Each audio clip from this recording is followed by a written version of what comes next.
Hello everyone and welcome to part 1 of 2 parts here of the episode 93 of the TEW 2020 New Japan Pro Wrestling series, as it is the G1 Climax, the biggest G1 Climax as far as with the stakes on the line. This is a very important G1 Climax as far as 4 blocks, 10 people in each block, 40 men competing for their chance to win not only the G1 Climax, but to become the new IWGP Heavyweight Champion. Should be a banger. Should be a hell of a tournament, actually. I'm super excited for this. I was a little nervous. I was just kind of thinking of how the state of the roster was going into this. It's like, oh, we might not have as many big names as we've had previously, but we, in fact, have a stacked G1, and I think it's going to be a lot of fun to see how it all plays out. We're actually really good as far as health right now. As far as with the company, we have one injury, and it's Takumi Nomura, so we're pretty much in tip-top shape going into this G1, which is great, which means we're going to have just about everybody that we can have in this G1, and it should be an absolute banger, as far as fingers crossed on that. But as far as the bracket itself, they look like this. It's Block A, Daniel Makabe, the Great Okan, so we have United Empire stablemates in the same block, Hiromu Takahashi, of course, of LIJ, Jay White, also Torture Leader, Konosuke Takeshita, making his G1 debut, and of course being a part of Blast Off. That should be fun to see how he does in this. Kushida, of course, of the Kingdom of Strong Style, as he's back in the G1. He made his debut last year in the G1, so it's back again. Leona Fujinami, back again in the Kingdom of Strong Style, in the the G1 Climax, as I believe he was also in last year's G1. So as far as a returning man there, as I think that we don't have to really look it up. It's not that big of a deal, but I'm pretty sure he was in it last year, if I remember correctly. I was thinking this would be his third one, so I was thinking if he was in the 2023 one. Let's just look real quick. That'd be fine. It wouldn't take too long. Yeah, let's see if we can find him. Yeah, he was. Okay, so yeah, I was right. It's his third one. Is it his fourth one? Oh, it is. Wow. How about that? Already in 4 fucking G1s. Shocking for Leona Fujinami there. Pac, Sanada, of course, the former heavyweight champion, the man who just lost the belt, but then obviously with Bryan retiring and vacating the belt, he is back in contention, which I'm sure in Sanada's camp, which you're going to see a little bit of as far as they're a little pissed off about this, and they're feeling like they should either get an automatic bye or like an automatic chance at a title match. I'm sure something will be arranged if, in fact, they don't have a good showing here. Because, he was the former champion, and, as far as he didn't get a rematch or anything, this is pretty much, as far as his first step back into getting his title. It's a pretty big get, as far as to be able to not only have to win this block, but take on some of the top talent on the roster. You got Hiromu, you got Pac, and Will Hobbs, of course, rounding it out, who is a massive man, who's someone to obviously watch out for in this G1, especially in his block. He's definitely, it's him and Okan as far as, like, the big kind of bruisers in this, and just from a sheer size factor alone, he's someone to watch out for, to not only, watch out for potential upsets, but to win it all and win his block. He's a savage, of course, Will Hobbs. He's the man. He's working really hard. He's been working hard pretty much since we've signed him, and he's been looking for that big win. This is as big as a win as you can get to not only win this G1, but to win the IWGP Heavyweight title. Well, that should be a fun block to see how everything plays out, because you have a lot of guys that are kind of the same stature, as far as former junior heavyweights that have now moved on to heavyweights. Daniel Makabe, Hiromu, Kushida, Pac. That's a pretty solid 4. And then you have Jay White, of course. Now, it's kind of weird to think that he's a veteran, as far as of this roster. But a guy that has won it all, and is someone to obviously watch out for. And then having, Konosuke Takeshita as well, as far as being an up-and-comer. Obviously, he's got the talent to win it all as well. And Sanada, of course, looking to become the heavyweight champion again, but also to win his first ever G1. So that could be huge to see for him. As for Block B, Claudio Castagnoli, Kazuchika Okada, Kenta, Lee Moriarty, Pentagon Jr., of course, one half of the tag team champions, Roderick Strong, Shingo Takagi, Tetsuya Endo, Tyler Black, and Zack Sabre Jr. So you have, realistically, 4 leaders of each stable? You have a leader of Suzuki-gun. Well, unless you want to consider Suzuki the leader. But as far as as far as an active member of the roster leader, Claudio Castagnoli, of course, the leader Koji Kamai, Kazuchika Okada, the leader of House of Black, and of course Tyler Black, and then the leader of United Empire, and Zack Sabre Jr. Also have the U.S. champion there, and Zack Sabre Jr. You're gonna have a rematch from Dominion with Claudio and Okada in the same block. This is gonna be an awesome block, though. It sucks that Shingo's not at the same level as he once was, because this would have been an all-timer for sure. That's a fun-ass block. I love every single person in that block, and I think everyone has a chance to win it all. Not only just win this block, but to win it all and become the new IWGP Heavyweight Champion. That's going to be a tough one to pick who's going to win that one. That is, that's a tough-ass block. And obviously, Zack Sabre Jr. has the target on his back, being the U.S. Champion, everybody wanting a shot at Zack Sabre Jr., but that's going to be a fun-ass block to watch as well. For Block C, Alex Coughlin, Brody Lee. So Alex Coughlin making his, well, actually, now that I say that, I think he was in last year's G1. See if we could find him. No, he wasn't. Okay, so yeah, this is, in fact, his debut. Perfect. As, yeah, he is making his debut there for, not only as far as the, love, peace, love, and war. Jesus, that's peace, love, and war. Being with not only him, but Juice as well. He's going to be in it. He's in Block D. Just a kind of spoiler there. But, yeah, Alex Coughlin, Brody Lee, El Kukui, making his G1 Climax debut as well. Hayao Tamura, Hiroshi Tanahashi, Jon Moxley, Kota Ibushi, Rey Fenix, Tetsuya Naito, and Volter. So you have the Intercontinental Champion in there with Volter in this block. You have as far as the man who's potentially looking to win this whole goddamn thing and become IWGP Heavyweight Champion yet again for Hayata Tamura. Jon Moxley, someone to obviously watch out for. Kota Ibushi, someone who's won this G1 before. Actually, did he win it now? Because I'm thinking that when it started... Hold on. Yeah, I was thinking... He had... Okay, he did. Yeah, I was about to say he won the year before we started. So yeah, former winner there. As that now reminds me to turn that down. As a former winner in Kota Ibushi. We might see as far as, somebody... Like, as far as with Block C, back to this, as with Tamura, someone to watch out for, Moxley, someone to watch out for, Naito, as far as he has not tasted gold in a while, and this is a great chance for him to bounce back and win it all. And man, Volter looking to become not only the Intercontinental Champion still, obviously, but if he can be the Heavyweight Champion as well, boy, would United Empire be looking great, but also him specifically would really look to be the man in New Japan Pro Wrestling for sure. But Brody being involved in this is pretty fun to see as well. As far as Brody and Volter is always a fun match to see. Of course, Tanahashi being in it again. It's crazy. We have never done Tanahashi and Ibushi in this save in the 5 whole last years we've been booking.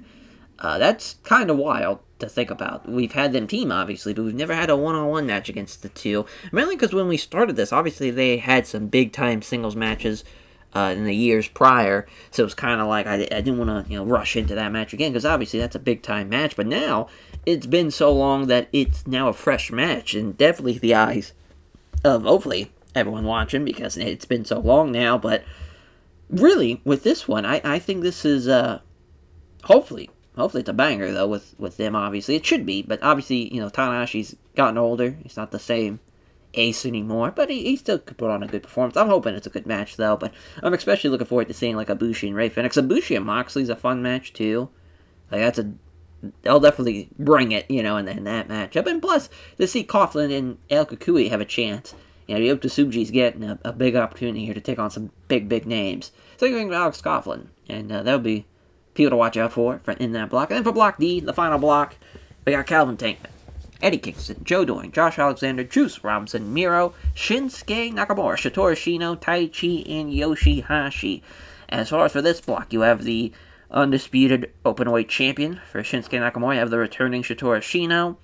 You have some big motherfuckers in there, though, with Calvin Tankman, Joe Doering, Miro, even Eddie Kingston. As far as some heavy hitters in there as well. Yoshihashi back in the G1, because I don't think it was in there last year. With his return, so we'll just take a look back. Was he the Headhunter still, I believe? We'll take a look. Nope. Looks like it wasn't that. So yeah, his return to the G1.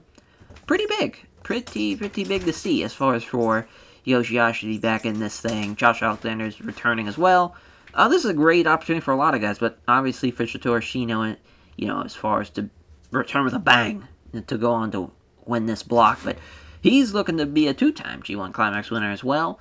It's kind of funny. The only, two-time or multiple-time winners, Shinsuke Nakamura and Satoru Shino in this block, everybody else in the block has never even been to the finals. So this could be a great opportunity for a lot of guys to be able to get their chance at major glory for that block. Because Block C, you have former winners in Tanahashi and Ibushi and Naito.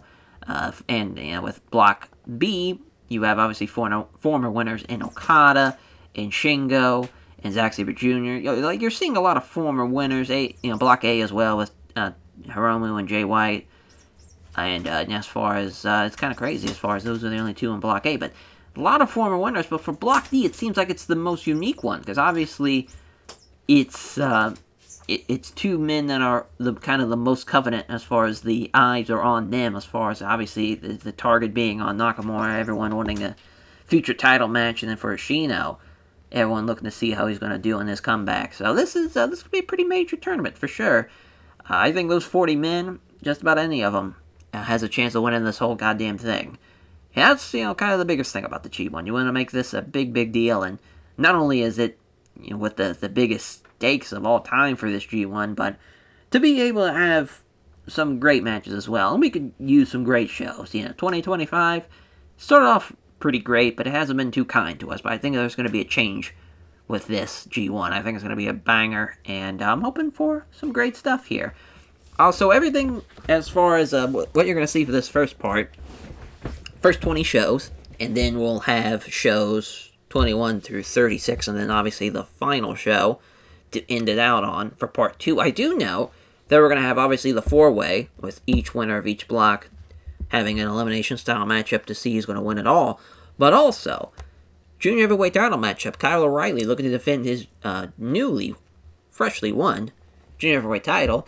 He gets his first challenger in Jonathan Gresham. That's going to be a great little matchup, though. I think stylistically that makes a lot of sense, and that should be a banger. That should be a fun first defense for Kyle O'Reilly, and I'm sure we'll have other matches as well, but just as of right now, that is the one match I can confirm is happening, as well as obviously the main event.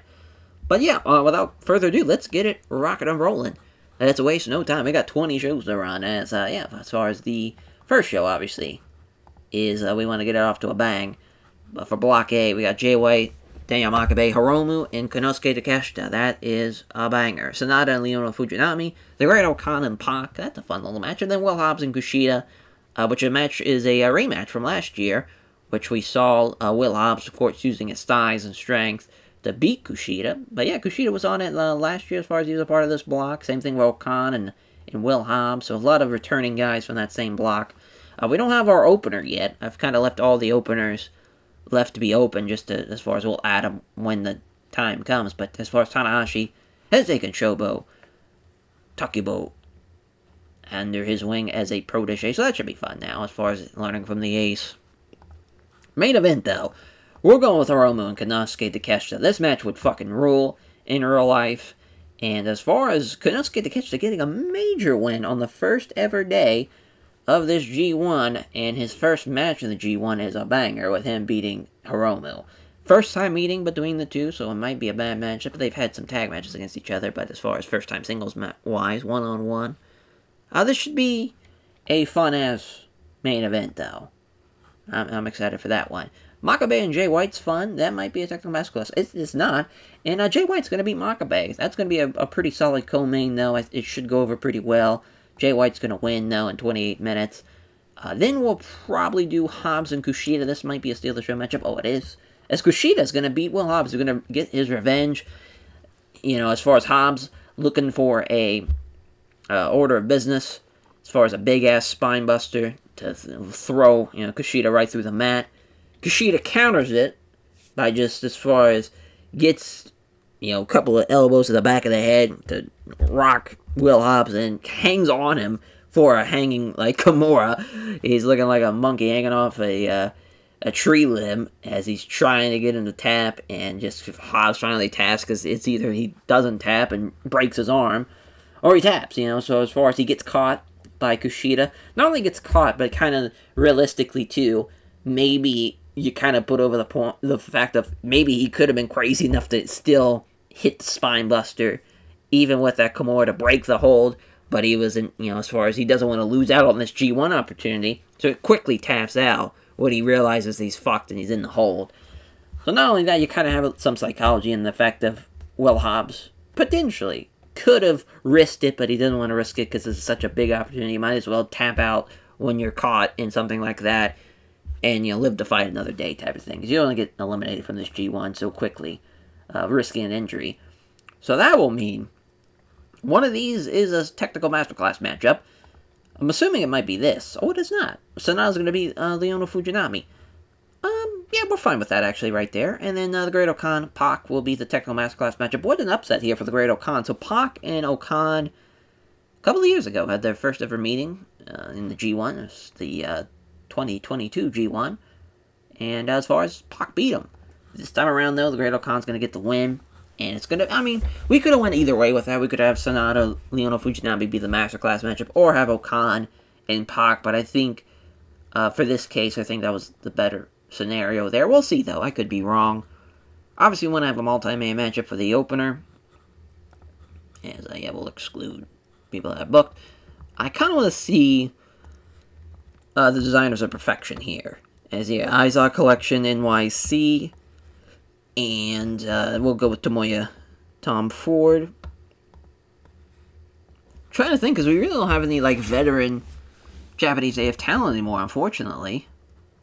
Especially guys that are not, a part of that that system. That's, in the G1. Yeah, we're kind of fucked from that perspective. Didn't even think about that.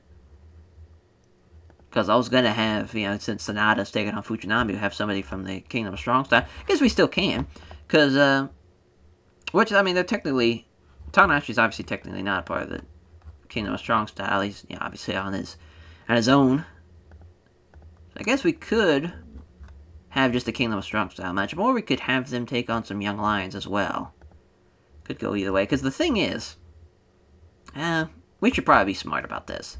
We don't want to risk it. Yeah, but I really have nobody from Task Force Death on the card.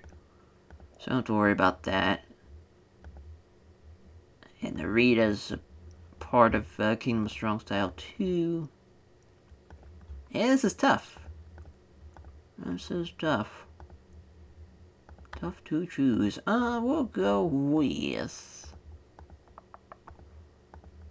Damn. Yeah, I think I have to go another direction with this.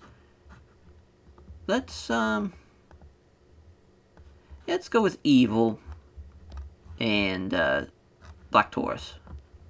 They'll take on a Kingdom of Strong Style team, so we'll use Yua Uemura and Rin Narita. Obviously, since Kushida won, we're going to have Dark Order win, as we're going to have Black Taurus beat. We'll have him beat Narita, I guess. Tough break. That worked out well. And that's, as far as that worked out pretty well. Oh, no, we do have a Task Force Death guy. Yeah, we have Pac out there. Damn. Well, that's alright. We should be fine. Yeah, I don't want to start off in Kanto, actually. Kind of want to start off somewhere else. If we can. Yeah, Hiroshima's not a bad call. Momotaro Arena. It's not a bad call. 11,000. Yeah, might as well. Let's see what we get for the kickoff here of the G1 Climax. 69 for the opener. That's not bad at all. Black Taurus and Evil doing pretty well. Yui more with a 54 than Narita, unfortunately, with a 49. That's tough to see, but the Infernal Suplex win for Black Taurus over Ren Narita. 87 for Great Okan and Pac. Tenzan Tombstone Driver from the Great Okan over Pac. What an upset, but fun way to start off the G1, too, having an upset. Then we'll have Sonata and Leona Fujinami As the Paradise punt from Sonata over Leono Fujinami in 22-22. Yeah, that makes sense. Nothing like a fucking punt to the head as a finish. Oh! Oh, that's right. We had a count out. Oh, how could I... We must have fucked that all up. Yeah. Yeah, that's my bad. That is my bad. I remember I wanted this to be a count out, and then I switched my mind to the finish we talked about, and I didn't change it. Just great. Didn't even see that. Fuck.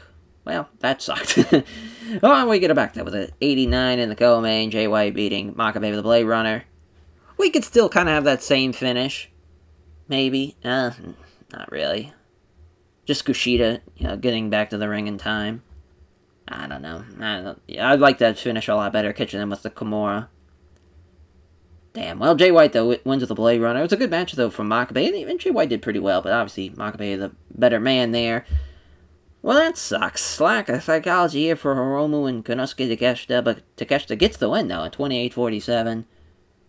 Should have been better, but we'll take it. An 83 overall. We got fucked by the Kushida match, but that's what I get for... I just can't believe I didn't catch that.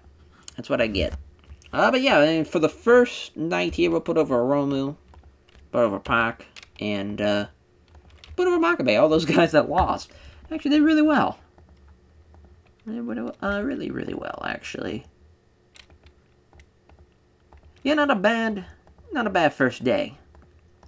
We got fucked with the main event, but it is what it is. As yeah, on to day 2 we go. We'll see how Block B does in their first show.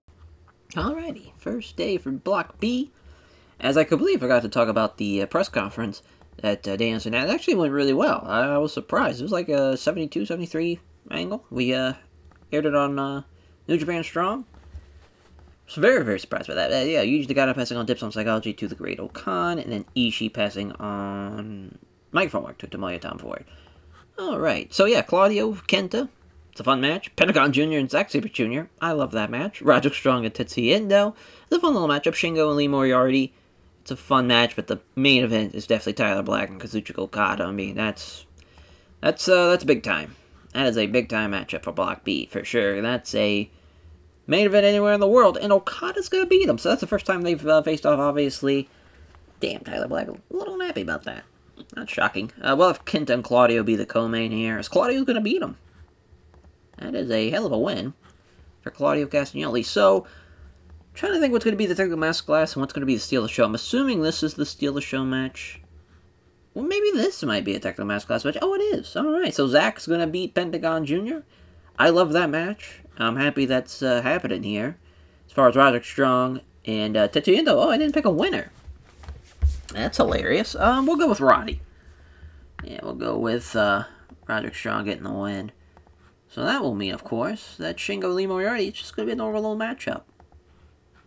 Hopefully that goes over well. Lee Moriarty's done really well for himself, but Shingo's going to get the win here for his first win of the tournament. I'm going to give them 21 minutes just to pump it up a little bit. Alright. So yeah, I mean, so we got, we could do something with Suzuki-gun and Task Force Death. That could be fun. Because we have Shota Umino. Well, actually, we only have Shota Umino. I don't think we'll have anybody else that could really make that work. I don't know if I think about it. Yeah, because everybody else is in it. So never mind. Sorry, Shota Umino. Let's see. Let's get some of the young lions out there. Let's see which. Masahiro Hara has been used since May. Oof. Yeah, we have Yura Kuriku as well to still use. We'll throw him out there. Yeah, Suneo Takyodome could probably be used. He hasn't been used since May either. Oh yeah, we could do Designers of... Well, no, there's no Designers of Perfection anymore. It's obviously just days 1 and 4 as far as what blocks, A and D with Tai Chi. We'll go with Clark Connors and Barbaro Cabanero. There's no, Coughlin's not working tonight either, so that's kind of a waste. I don't want to use Godo with, any of the juniors, because I just don't think that's going to make sense either. I can't really use... Damn. Just kind of at a crossroads a bit. Oh yeah, we could have used Kaiser D'Amato for the Canada Strong Style. How could I forget? Let's see. Oh yeah, we could, I guess we could build... That's funny, I'm taking my sweet time here with a lot of the openers. Just kind of making sure we have the best case scenario. I guess we'll go with LIJ versus, as far as United Empire. We'll go Bushi, SB Kento. Against the team of... we'll go Gavin McGavin. I don't want to use... Well, I don't want to use another junior, but... That's kind of all we have left, then, to use with Gavin McGavin. And we'll just use Jarvis. Actually, let's, yeah, let's have Jarvis and, Katsuki Kitamura. We'll have them take on some young lions. Yeah, we'll use Miyagi and Hara. Because it doesn't have to, like, necessarily build to a match later on. We could have something like this. But yeah, this is just mainly to have Katsuki Kitamura get a win more than anything. Plus, we'll see if they're a good little team. You never know. Sometimes, just gotta throw shit at the wall and hope it sticks. Let's give them, let's make it an 8-minute match instead of, yeah. Kind of curious to see where they got us at, yeah. Obviously, Hiroshima just ran. Oh shit, the fucking Green Dome. That could be fun. Yamada Green Dome. 20,000. Wouldn't be a sellout, but yeah, I think that's our best bet. Let's fucking go to the Green Dome. Should be a banger main event, though.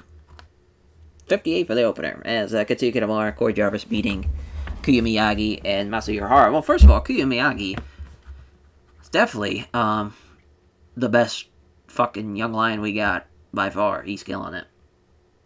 Got him with the Boston Crab, did Katsuki Kitamura. Wish Masahiro Hara lost to that one, lost in that matchup. But yeah, I mean, this is a fun little matchup. It's actually between Pentagon Jr. Surprised it was 79. Lack of psychology. Hurt that match that bad, huh? I don't get it. Oh well. Luckily it wasn't that high on the card. There's an 80 for Roderick Strong and Tetsuya Endo. Actually, I'm surprised this was better than the match we just saw. As Roddy with the half Nelson backbreaker in 12:27. I was hoping to be the sick kick, but alright, we'll take it. I don't know why it's not registering that I'm clicking. I don't know what the fuck's going on here. This is pissing me off. There we go. As, yeah, Lee Moriarty still is injured. I forgot about that. This is his actually last day of being injured, which is unfortunate, because this would have helped us out a lot if he wasn't injured. But it's still a decent little matchup, as Shingo with the Pumping Bomber in 2040, getting the win in 2 points. 88 for the co-main, Kenta and Claudio. Neutralizer from Claudio. I don't know about that. I guess it'd be fine. That's a fine finish. Works for me. A 98, though, for the main event, which I'm not surprised at all. That is one of the best matches you'll see in this G1, as the Hanchu Bomb for Tyler Black, or onto Tyler Black, rather, in 28-18. Yeah, I mean, I love this. I think that's a great match, first of all, as far as the first time meeting, but second of all, I think they could work really well together. That makes a lot of sense. Yeah, that would make a lot of sense. But yeah, 98, we'll gladly take that. That's what I'm talking about. That's the rating that I was hoping for this G1. Put over the guys in the main.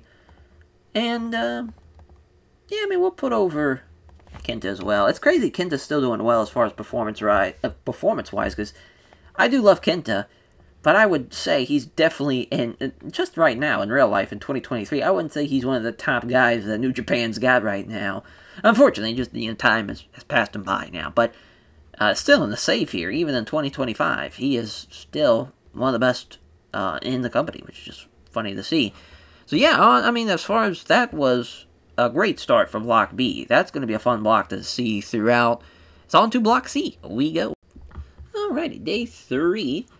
New Japan World. There we go. Now it's clicking just fine. I did a little turn on, turn off for the mouse, and that has worked out really, really well. Seems like, alright, Black Taurus. Right in the mood backstage of doing several funny cartoon drawings of some of his colleagues. As Kiyomitsu Kasai taken and Shinsuke Nakamura. Kiyomitsu Kasai was brought for a wrestler's court. Keys are not during the rest of the locker room for a night out. I think we're just going to drop the Mitsuya at the end, and he'll just be Kiyo Kasai, because I think that works out really well. Kind of like, as far as with, I think it just rolls off the tongue a little bit better. But, I mean, I don't know, though. Kiyomitsu Kasai, that's not bad. Yeah, we'll just keep Kiyomitsu. But yeah, I mean, that's, we haven't picked out a picture for him yet, but from what I know, we've booked him in a couple of strong matches. His skills are, they're good, but his stamina shit. Like, he can't even work a 10-minute match right now, so we'll have to get that better. But other than that, I think he's going to work out pretty well. Pretty well. But yeah, he's brought for wrestle court, accused of not joining the rest of the locker room for a night out as the judge. Shinsuke Nakamura found him guilty and sentenced him to buy drinks after the show. He's a bully, though. That's not good. And then Shingo Takagi passing on Sakaguchi tips to Masahiro Hara. Hell yeah. So yeah, Tenku and Ashina was the main event last year. Oh, it was Yehai joining Suzuki-gun as start of that. That was cool. Yeah, Coughlin and Moxley. That's a fun match, though. And Kukui Tanahashi. Ibushi Tamura's probably the main. We'll probably have Naito and Volter as the co-main. And then Ray Phoenix and Brody Lee. So Tamura is going to beat Kota Ibushi right before the 30-minute mark. That's a massive win, first of all. Second of all, yeah, this is a first-time meeting. So that's awesome. Between those two, we'll see how they do. Naito and Volter. This is a rematch from the G1 Climax last year, which Volter won, and then the year before that, Naito won. So they're 1-1 going into this matchup. The trilogy here, all happening on G1 matches too. Have Volter win is pretty cool. We're going to just keep it 20, though. I don't think Naito's got the stamina for it anymore, unfortunately. I really don't know what's going to be the Masterclass, what's going to be the Steelers show. I'm assuming this is the Steelers show with Phoenix and, Phoenix rather, and Brody Lee. I'm assuming Coughlin and Moxley's going to get some time here. Yeah, they are. 22 minutes, as Moxley's going to beat him. 22 minutes. That's a great first match, though, for Coughlin to really test his limit. And Tanahashi's going to beat El Kukui, though, in 20 minutes. Technical Masterclass matchup. That should be a good little matchup, though. Then Ray Phoenix, Brody Lee. As Brody, I believe, beat him, last year in the G1. It's a little rematch win for Ray Phoenix, which is nice to see. Brody, can't even work 12 minutes anymore. It fucking saddens me. But, I mean, I don't think this is going to be that good of a night to run at Kanto. It is, I don't know, though. Ibushi and Tamura is a pretty solid main. Kind of want to run the Osaka Joe Hall, rather, for this night. But we've, they just fairly recently used it. Yeah, let's run Kyushu, why not? If we can fit somewhere big, 15,000. Works for me. But ran the show, that would have been bad. Yeah, tag match. As, we'll use, Garcia and Show here for this matchup. They'll take on Blast Off, but it'll be, let's go Jason Lee. And I think we sent Shun Skywalker down. Yes, we did. We sent him down to developmental. To CMLL, rather, not developmental. But we'll just, so Garcia's going to win, though. He's going to beat Shun Skywalker. But yeah, we'll just bring him up. It's kind of funny who we have in CMLL right now. So we got, AJ down there. We got the Bucks down there. So basically we're having the Elite work in Mexico for right now.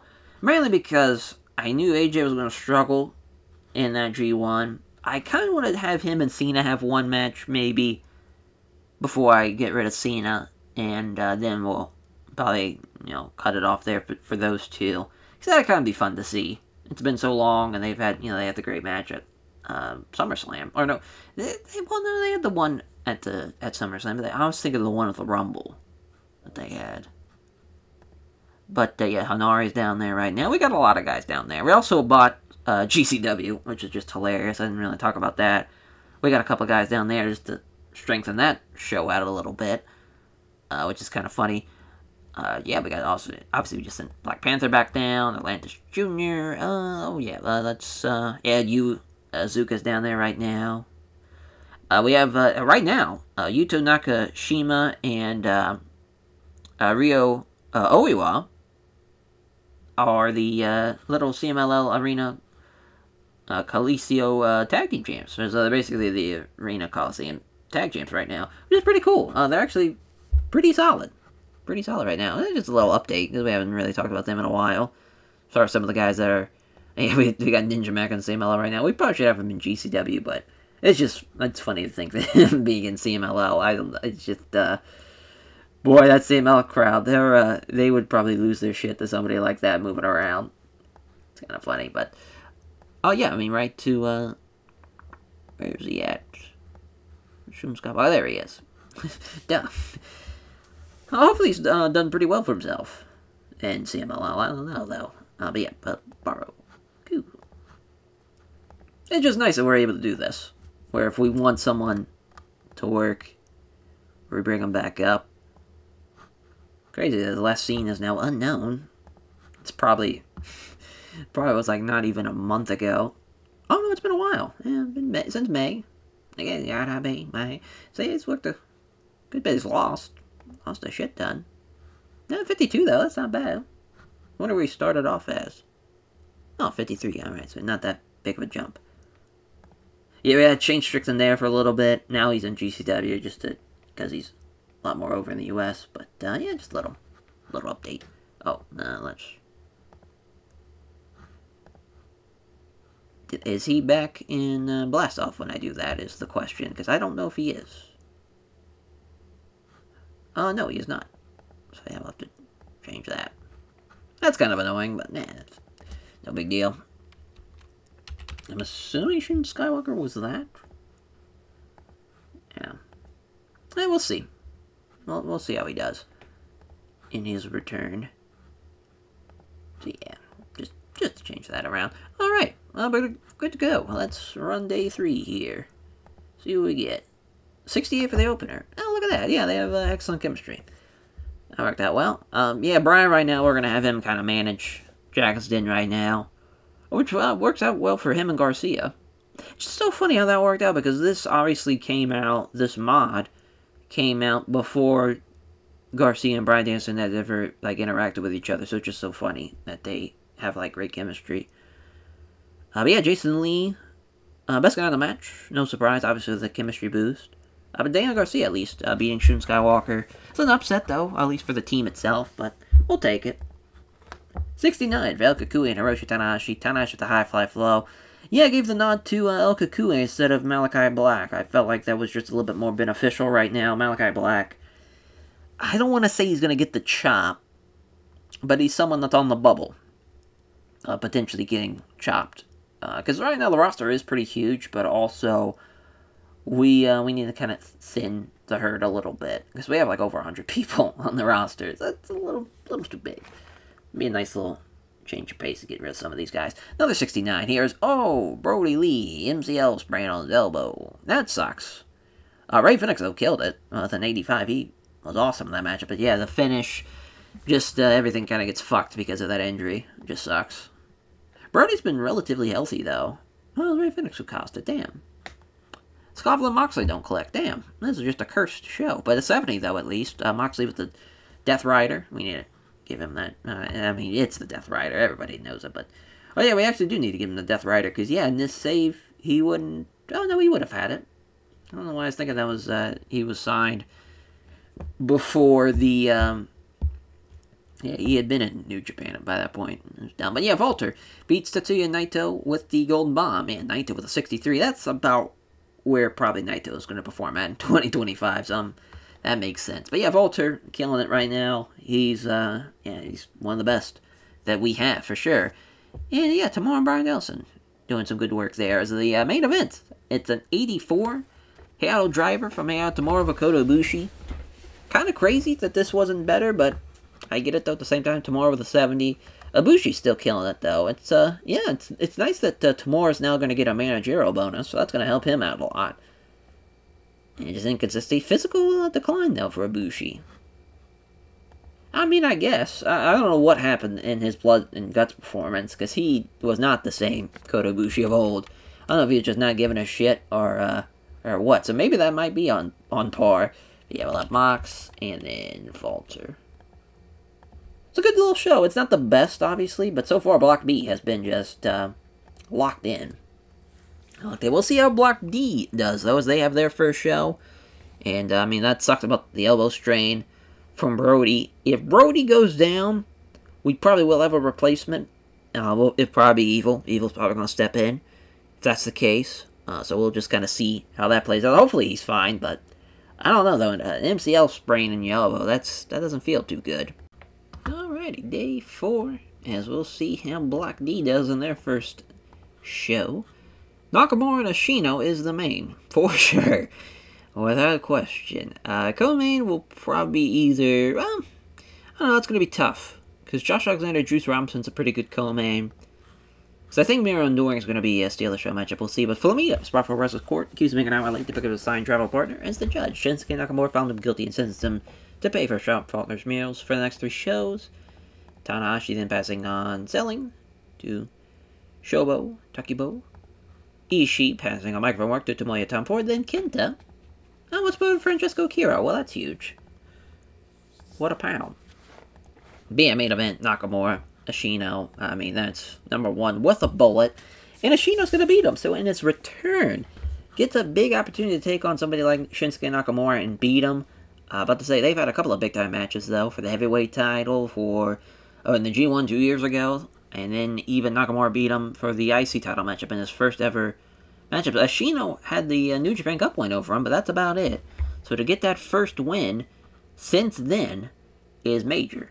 Absolutely major. Right before the 30-minute mark, too. So that's awesome. Yeah, we'll have Alexander and Juice be the co-main for now. Oh, it's a Tactical Masterclass matchup. Well, I don't know about that one. Yeah, Josh Alexander beat him last year in the G1, so a little win back there. We'll keep it for now, but I don't know how I feel about it. So one of these is steal a show. It's either Tankman and Tai Chi or Miro and Doring. I thought it would be Miro and Doring. It is. Miro's going to beat him in 14 minutes. Doring's going to struggle with that, though. 2 House of Torture members just colliding there at full steam. Kingston and Hashi? Yeah, Yoshihashi here. 20-minute matchup. Kingston's going to get the win, though. We'll have that be right before that. And then Tankman and Tai Chi can go here. Tankman's going to beat Tai Chi. Tai Chi's going to struggle a little bit, but hopefully it still is a pretty decent little matchup. So I think we're going to go with a 6-man. And I believe we're going to go with Black Taurus and the Dark Order. This time it'll be Black Taurus with Reynolds and Silver taking on Tomoya, Tom Ford, and the Velocities. As, we might go with Isaac. No, that's fine. It's fine how it is there. As I will have John Silver beat one of the Velocities. So that way we can build up to the Velocities, Reynolds, Silver, New Japan Strong matchup or something like that. I like that. I think that works out pretty well. Alright. 10-minute match. Yeah, 10-minute match. Not bad at all. Alright, so yeah, I mean, this could actually be a Kanto main event. Just how that show's looking like. But I don't really like the rest of the card. Is kind of the problem there. Yeah. I haven't been in there since the Road to Dominion show, so that'd be nice. Yeah, 11,000. The Ice Arena here. Works for me. Wish we could run the baseball stadium, but that's probably a bad idea. Alright. I think we get a 73, though, for the opener. That's not bad at all. Tomoya Tom Ford, I mean, he's not doing too bad. It's just everybody else is really, really, has been working their ass off. Fortunately, Alex Reynolds is still not so good. But Silver, Black Taurus, and Reynolds, I mean, it's an upset for sure. But it's a slight one. It's nothing too crazy. Silver with the Discus Slayer throw over Jude London. It's a good match, though. It's a good little opener. 71 for Alexander and Juice. Juice, he gets outperformed here, which is interesting, but he's not really a Tactical Masterclass kind of guy. I was just kind of stuck between a rock and a hard place on what was going to be the Masterclass matchup. 81, though, for Tankman and Tai Chi, as Tai Chi struggling there with the time. A Tankman with the Tankman driver in 20 minutes, that's not bad at all. 72 for Kingston and Yoshihashi. That's not a bad little match. A blackout layer, though, from Kingston in 2026. Best guy wins that one, so you can't really go wrong with that. But yeah, Yoshihashi's big return. Here's the countout that was I know I wanted to have. Basically, those two men beating the shit out of each other in the ring. They go outside the ring, and Miro gets back in time for Doring. So that was actually supposed to be a countout matchup, but that completely bombed, of course, as we just saw in the first one. That didn't go over so well, but yeah, that's just a great little co-main event. We get a 91, though, for, should have had better announcing. Wow, that's the first time we've seen that in a while. I wonder who's, declining there, as far as announcing-wise. Damn. Yeah, I wonder what the fuck happened there. But yeah, I mean, that's a great main event, though. It sucks that it got doinked a little bit because of the announcing, but all around, that saved the show. Thanks to that co-main event. If you would have switched this and this, and what we should have done to begin with, that would have been way better. Way, way better. But that's the way she goes. The way she goes. Shinsuke and Ashino. Yeah, they'll both be getting praise. Oh, yeah, well, I mean, Tankman is a good call, I guess. Be what they were in the second best match.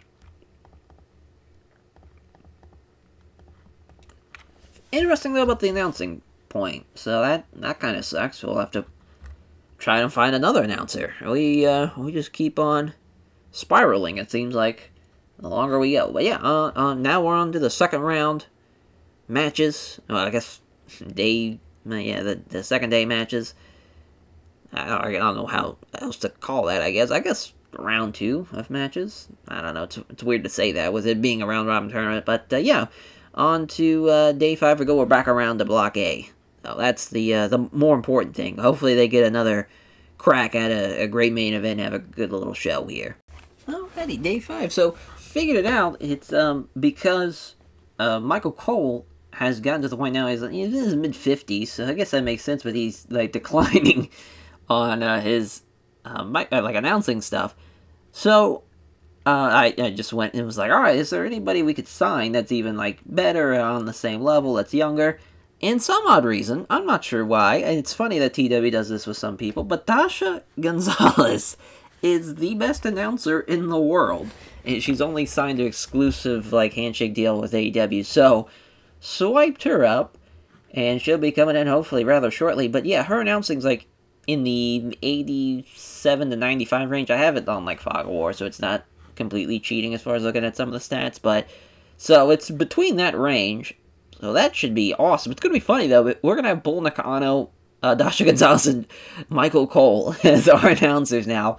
Because Milano, Collection AT, we're going to have him debut here as now Sonata's full-time manager. So that should be fun to see how Milano does in that role.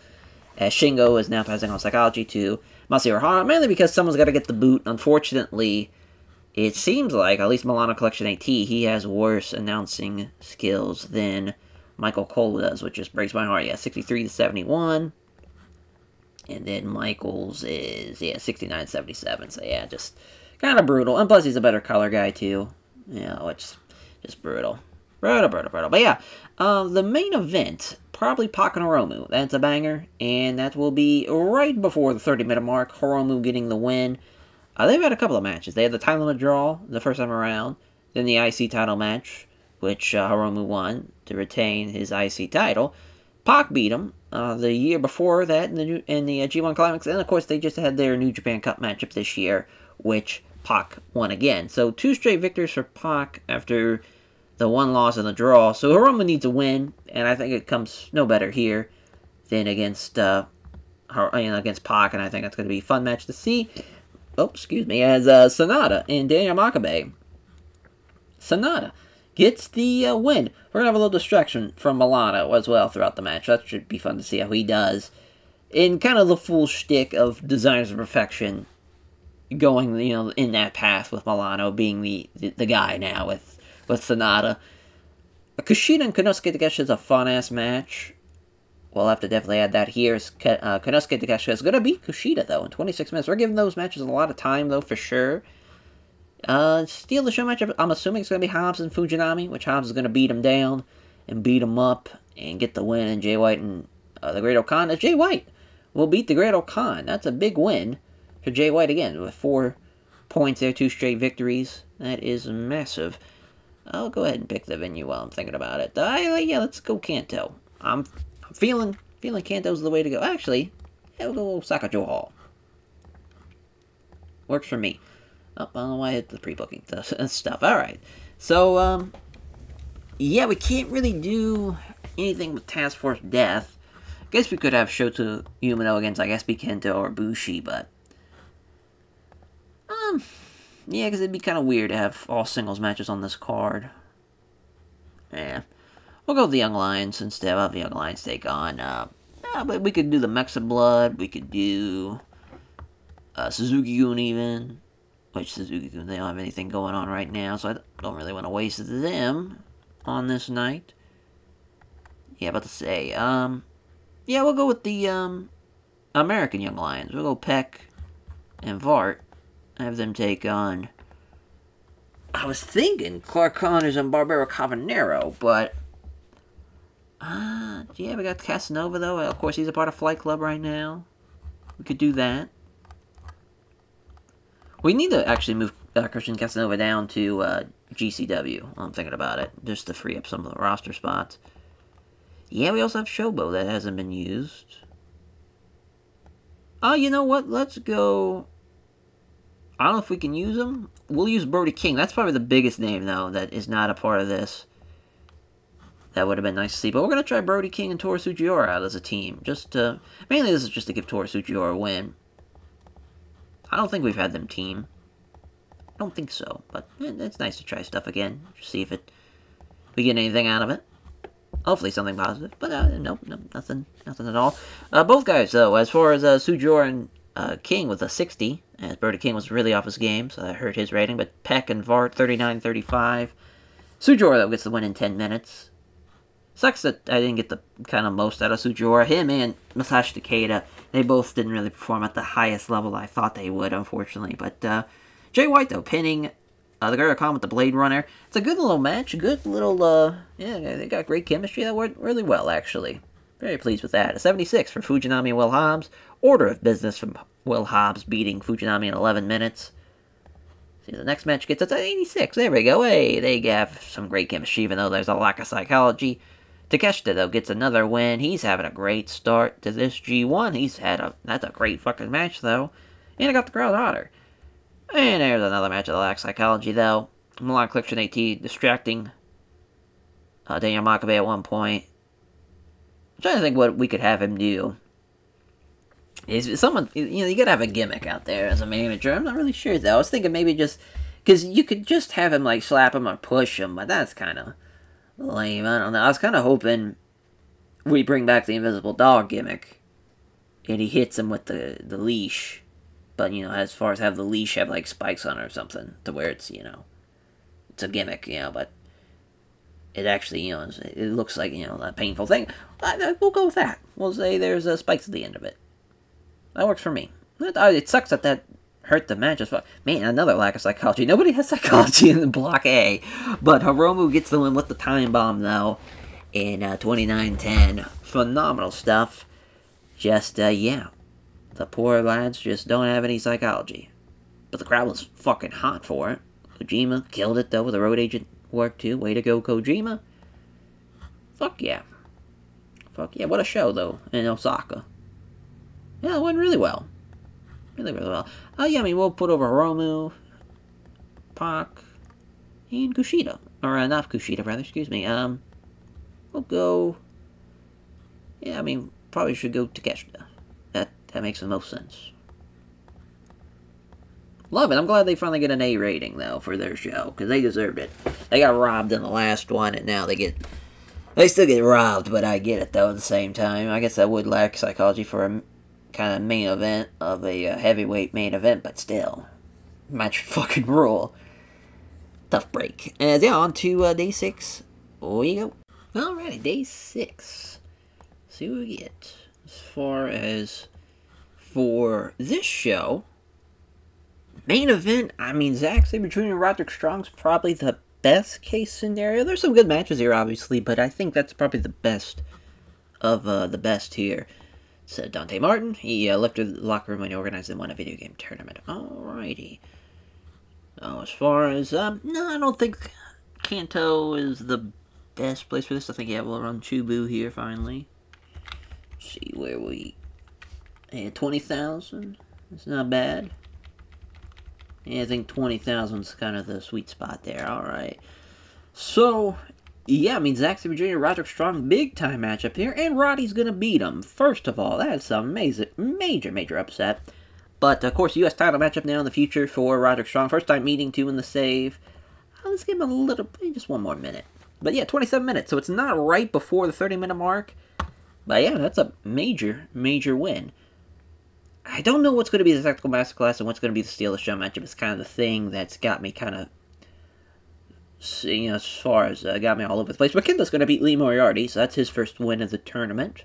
Okada Shingo, as Okada will be beating Shingo Takagi. It's kind of crazy, of course. They had the G1 Climax matchup in the finals, which Shingo won, and then that's the last time they had a match. So again, another match that, obviously in real life, they had a lot of matches kind of previous to the 2019, and even, you know, not even 2020, but really just 2019 when they think, well, as I say that, not really. Because really in real life, they had the matches in 2020, not really here in the saves, so maybe a bit of a fumble on our part, but at least we get a match here with between the two, and Okada's going to win. So now we know what's going to be a Steal the Show matchup, what's going to be a Technical Masterclass matchup. I think it's going to be this as the... Oh, I don't know, though. I think this might be the Steal the Show matchup. We'll see. Claudio and Endo. As, yeah, Claudio's going to win in 10 minutes. Then Technical Masterclass matchup, Pentagon Jr., Tyler Black. Tyler Black will be getting the win in 20 minutes, too. That's a nice little victory for him. So I'm trying to think, yeah, we could go LIJ. And, well, nah, never mind on that. It's tough. Tough. Oh, we'll go,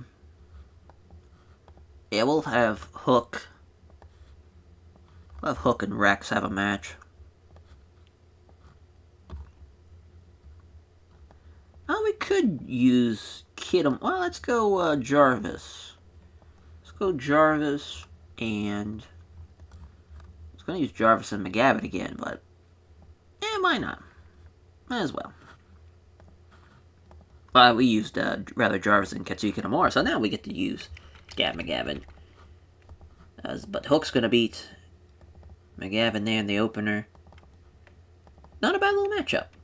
Not a bad little matchup to start off the show. Hopefully, we have a banger of a main now. That's kind of the big thing. It's weird. Yeah, we should probably have that be the co-main. Kind of second thought. I think it's going to be a better match, though, Moriarty and Kenta. We'll see, though, now that Moriarty's at 100%. Let's see, we get a 48 for the opener. Oh! They're not over enough. Didn't even think about that. Well, fuck. Jarvis and Hook, though, had a pretty good matchup, though. And Gavin McGavin. Yeah, we just got kind of blindsided a little bit. Well, shit. Fuck, McGavin and Jarvis should have won the match, though. But Hook gets the win, though, at 9:35. Yeah, we fucked that up. 78. Now, yeah, this match gets fucked. Sky's last gift from Tyler Black in 2026. Hopefully the Steal the Show matchup at least gets us back on track. Well, it was too short in the eyes of the audience. And we're all over the fucking place. Stretch Muffler from Claudio in 10:23. That's what I get. That's what I get. We got a lack of psychology for Kenta Moriarty. So that's a fucking 82. Kenta with the combo into the Psycho knee kick. Kenta, though, had a great match.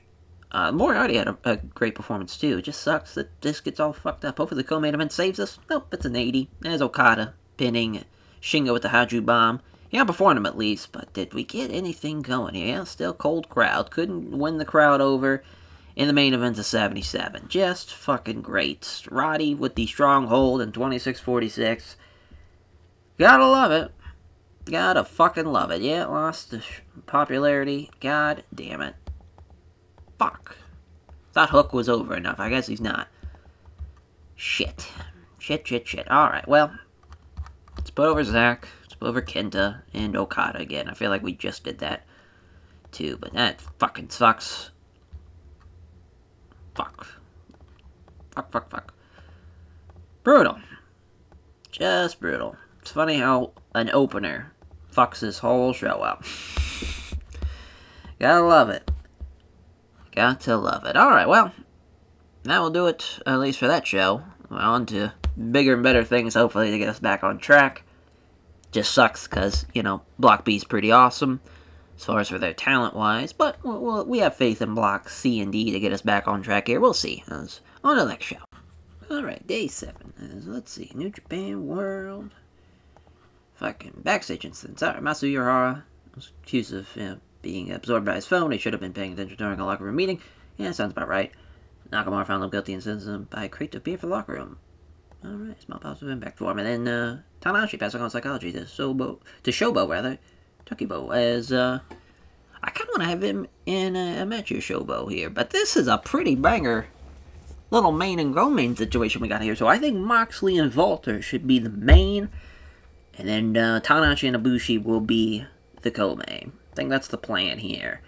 Then Tamura and Naito's going to be right below that, but this is a fucking crazy show already. So Moxley's going to beat Walter. So now Walter loses for the first time in a singles matchup in God. Fuck, who knows how long. It's probably been a while. Probably since the G1. Yeah, he probably hasn't been pinned in a singles matchup since then. Fucking AEW. Yeah, last time he lost in a singles matchup was to Takuya Nomura in August. So, what a nice little run he's had. To finally lose the other Jon Moxley, though, I think it's a perfect guy for him to lose to. And it builds up to an Intercontinental title matchup, obviously, between the two, which that should be a good little matchup. Tanahashi and Ibushi, that will be the co-main. It kind of sucks that it's not the main, but I feel like this is the right call. Ibushi's going to get the win. Yeah, I mean, to my knowledge, I scrolled through, and I didn't see a single fucking singles matchup between the two. Which I thought was pretty shocking. But yeah, not a single one throughout the entire save. So we finally get it here. And Ibushi getting the win, I think that makes sense. He's going to be the better guy. Naito will get the upset win over Hayato Tamura. I think that's going to be a fun finish, because you could really have the Hayato driver, the jackhammer, and have Naito counter that into a Destino when he's like up in the air for it. A little counter, drop into it. It'd be pretty sick. And, as far as with Naito getting the win there, that is massive, though. Massive 2 points for him. So, what's going to be the technical masterclass? What's going to be the steal of the show is a good fucking question. Brody Lee and Coughlin. Okay, it's a normal little matchup. Brody's going to win in 18 minutes. Now, with that injury and the stamina issue, probably shouldn't give Brody the win, but we will. Then Ray Phoenix is going to beat El Kakui. So, we actually don't need a technical masterclass matchup. We'll have it be whatever the opener is, so that will work for me. As, I kind of want to play it safe after what we just fucking went through. I think we're going to have Del Sol and Riley take on a little junior team here. Trying to think what would be a good little situation. I guess we could go with... Yeah, because, we could build up to Kira Francesco. Yeah, we could go with that. I don't mind that. Yeah, because... Yeah, I think that's the right call. So actually, that would be, Cavanero and Clark Connors. This would be like a number one contendership matchup for the junior tag team titles. I like it. I like it. Riley will be beating Clark Connors, though. But it should be a pretty good little matchup. Pretty good little matchup. So, there's another matchup added to the card. Muxa Blood against Kira Francesco and El Hero del Vikingo. That should be fun. Alrighty. So, yeah, not a bad idea to run a Kanto show here. Not a bad call. I'm trying to think what would be a good call for it, though. Yeah, I guess we could run Budokan. Be kind of funny to have Ibushi back in Budokan, too, so... Maybe tease a fucking moonsault from the... from the balcony. That would be pretty cool, but now, obviously, that'd be like that'd be a timeout, rather, to build up to that spot, but hey, it's still fun. Return to the house that Ibushi almost broke now. I think that's a good spot for it, though. I think there's going to be some good matches here, and yeah, I think we got a good little show. See what we get here. 85 of the opener. That went a lot better than expected. I mean, Ryu Lee does really well, though, so yeah, got a strong start. Went really, really well. That's as the, Ryu Lee getting the win there in 18 minutes. Not bad at all. It's an 80 for El Kukui and Ray Fenix, as Ray Fenix and the Meteora, 1204. Yeah, just a solid little Steal the Show matchup, nothing too crazy. Yeah, Brody's injury's real unfortunate, because that's, I mean, a 47 is terrible for this G1. Coughlin probably could have got a big win there, but I just got too much love and respect for Brody to do that to him. Damn, Tamura and Naito, they fucking don't have good chemistry here, but it's a solid little matchup, though. Destino getting the win, though, for Naito. At least it's a decent little matchup with a 73. Got saved it a little bit, I think, because of the good crowd. 85 for Tanahashi and Ibushi. Ibushi getting the win. Oh my god, Phoenix Plex to Ancient Tanahashi. That's probably not a good call. Probably just win with a Kamigori there. Then a 96, though, for the main event. Death Rider from Moxley over Walter in 26-21. Big win. Big win. Fun match, though, that's going to be between those two, the rematch. Love it. What a Budokan main event, though. And yeah, that went a lot better than the previous show. Obviously, as it sucks we didn't have a better rating, because we need like a 94 to get our popularity in Japan back up, because I think that's the cap right now. But all around, I'm pretty pleased with how that all went. We'll have Moxley. Actually, yeah, we'll go Moxley, Lee, and then Ibushi, I guess. Actually, Falter's probably the better call. Alright. Sick. Yeah, not a bad show at all. I'm glad we got back on the right track there. As on to the next night we go. Alrighty, night 8 here, as far as we'll see how the second day rolls for Block D. Well, I mean, we keep on giving just a shit ton of backstage instances. Tanahashi passing on selling, Shobo, Takubo, Shingo passing on psychology to Masahiro Hara, then Danielson passing on microphone work to Garcia. Yeah, Bushi and Aromu was the main event of this show last year. For the main event this year, though, I think I'm going to go with Juice and Miro. I know it's kind of weird to, well, we'll go with Shino and Kingston, actually. I think that's a better match in general, but Shino's going to beat Kingston. That's a fun match, though. Have they had a match against each other is the question. Oh, they did. The G1 matchup last year. Shino won, and then the G1 2 years ago. Or, well, yeah, 3 years ago at that point now, as, yeah, that works out for me. Another win for Shino, but it's tough that Kingston's going to lose that, but I think that's kind of for the best, unfortunately. Juice and Miro, though, is going to be big-time matchup. Miro's going to beat him. I think Juice beat him... Oh, no, yeah, it was 3 years ago again. It was an 85 then. It should be about the same here, actually. I don't know what's going to be a Technical Masterclass and what's going to be a Steal the Show matchup between this. Okay, this is a Steal the Show matchup. Tankman's gonna beat Alexander at 9 minutes. That's, we should probably give them a little bit more time than that. Yeah, bump it up to 11 at least, Christ. It's definitely not Doring and Yoshihashi did, as Yoshihashi's gonna beat Joe Doring. How about that? Tough break for Joseph Doring. Holy shit. And Taichi Nakamura then is the Technical Masterclass matchup. I guess that makes the most sense out of that. Nakamura's going to beat him. It's kind of funny that Nakamura is going to be in the first of the 5 matches, but I think for what we have, that's probably going to be the best case scenario. Yeah, I mean, so for this, again, I think we're going to go Shelly and Kaji Yamato. And then against either the Velocities or... we'll go Isaac Collection and Tomoya Tom Ford, or something along those lines. Yeah, we'll go Velocities, I guess. Yeah, I'm just kind of curious to see who else we could probably use. Because, yeah, that's about it. Oh, I guess we could go Barbara Bob and Isaac Collection NYC. Yeah, fuck it. Might as well. Kaji Yamato, though, is going to get the win. Shocking. I can't remember the last time he's gotten a win, to be honest. But I love that man to death, and I feel bad that he has not really been winning a lot. He's been working a lot for 0-1 now, which is nice. That's crazy. He has the other 38 from the 0-1 show. Wow. Yeah, he's... Yeah. Yeah. Well, it's tough. It's tough because... Tai Chi... fuck it. Burberry Baba get a win. Yes, we won't have Designers of Perfection lose outright this show. Fucking Kaji D'Amato. Sorry, bud. I let you down. Hopefully it's still going to be a decent little matchup, though. Shouldn't be too bad. Shouldn't be. As I think we've ran almost everywhere. I think, yeah, we just have the 8,000. Well, it'd be 9,000, technically. As, hopefully, if everybody shows up. Well, shit. Maybe it won't be. Maybe it's just going to be the 5,000 seater. Because I don't want to go 25. That's way too big. Alright, well, fuck. That kind of blows, but it is what it is. Here for day 8. The 66, though, for the opener. Shelly and Tomato.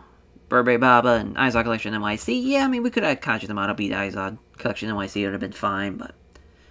chose not to. Give it to Burberry Baba instead. Getting the win in 10-27. Nakamura beating Tai Chi with a cross arm lock. Yeah, I mean, this is probably Tai Chi's last G1.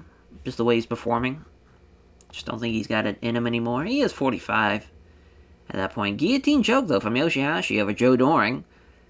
Talk about two guys that shockingly had a decent little matchup. But yeah, Doring, he's struggled a lot, obviously, with age as well, unfortunately. 69 here from Tankman and Alexander. Tankman actually did pretty well with an 80, but yeah, Alexander's nowhere close to him with a 61 there. It's Tankman driving 11.02. 83 from Juice and Miro. They have great chemistry, but unfortunately, lack of psychology fucks us over yet again.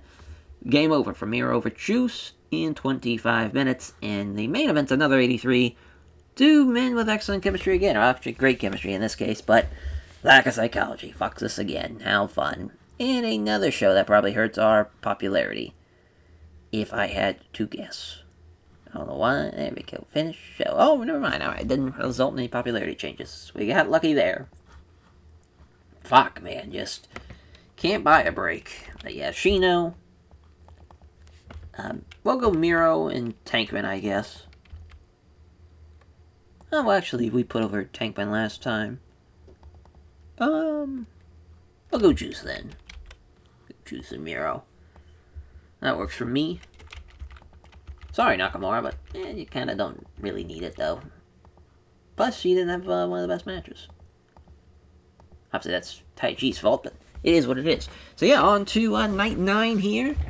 It's kind of crazy. We have... I mean, we're almost at the double-digit point, but obviously we're stopping at 20, so we just got 11 more shows left of this first part. I mean, so far, we've been kind of blessed with injuries as far as only one, I would say a minor one. Maybe not minor, maybe a medium one, if that makes any sense, because he's going to be injured for a couple more of his matches, but at least he's not out entirely. But at this rate, the way he's performing, I might as... It probably would have helped us out just to have Evil in there instead, the way this is going, which is very unfortunate. But yeah, on to night 9 we go. Alrighty, night 9 as New Japan World. Of course, backstage incidents. A lot of them. Kushida created a fun and relaxed atmosphere backstage after finding a discarded karaoke machine. He started an impromptu pre-show competitions. Ellie's power ballads apparently stole the show. Roshi Miyoshi and Shinsuke Nakamura, as Miyoshi was brought for wrestling court, accused of making a mess backstage and not cleaning it up, annoying everyone else. As the judge, Shinsuke Nakamura, found them guilty and sent them clean it up and then by drinks after the show. So Yuji Nagata, the Great Okan, as Nagata passing on tips on psychology to the Great Okan. Kojima passing on microphone work to Hayato Tamura, and then Milan Section 8T passing on psychology to Izod Collection NYC. Hopefully we have a better main event for him here. I think we should, though. Konosuke, Takeshita, and Pac is gonna rule. Jay White and Romu, great match there. All these matches are going to be great in their own little way also, but, I mean, Hobbs and Makabe is a good little matchup. Kushida and Fujinami, that should go over well as also. So, yeah, I mean, just Takeshita and Pac, that's a great loss for Takeshita. I know it's weird to say that, but he's been on a tear. Stops at Pac here. First time meeting, obviously, and that's going to be a banger. Hiromu and Jay White, that was a fun... I mean, we could probably have that be the main. They've had a couple of matches. Jay White won the last one, though, so they're 1-2 going into the match. Now going to be 3-1 with Hiromu getting that win. So it really depends on what's going to be the technical masterclass matchup. I hope it's not Sonata and the Great Okan, actually. And it's not. And Sonata will lose to the Great Okan.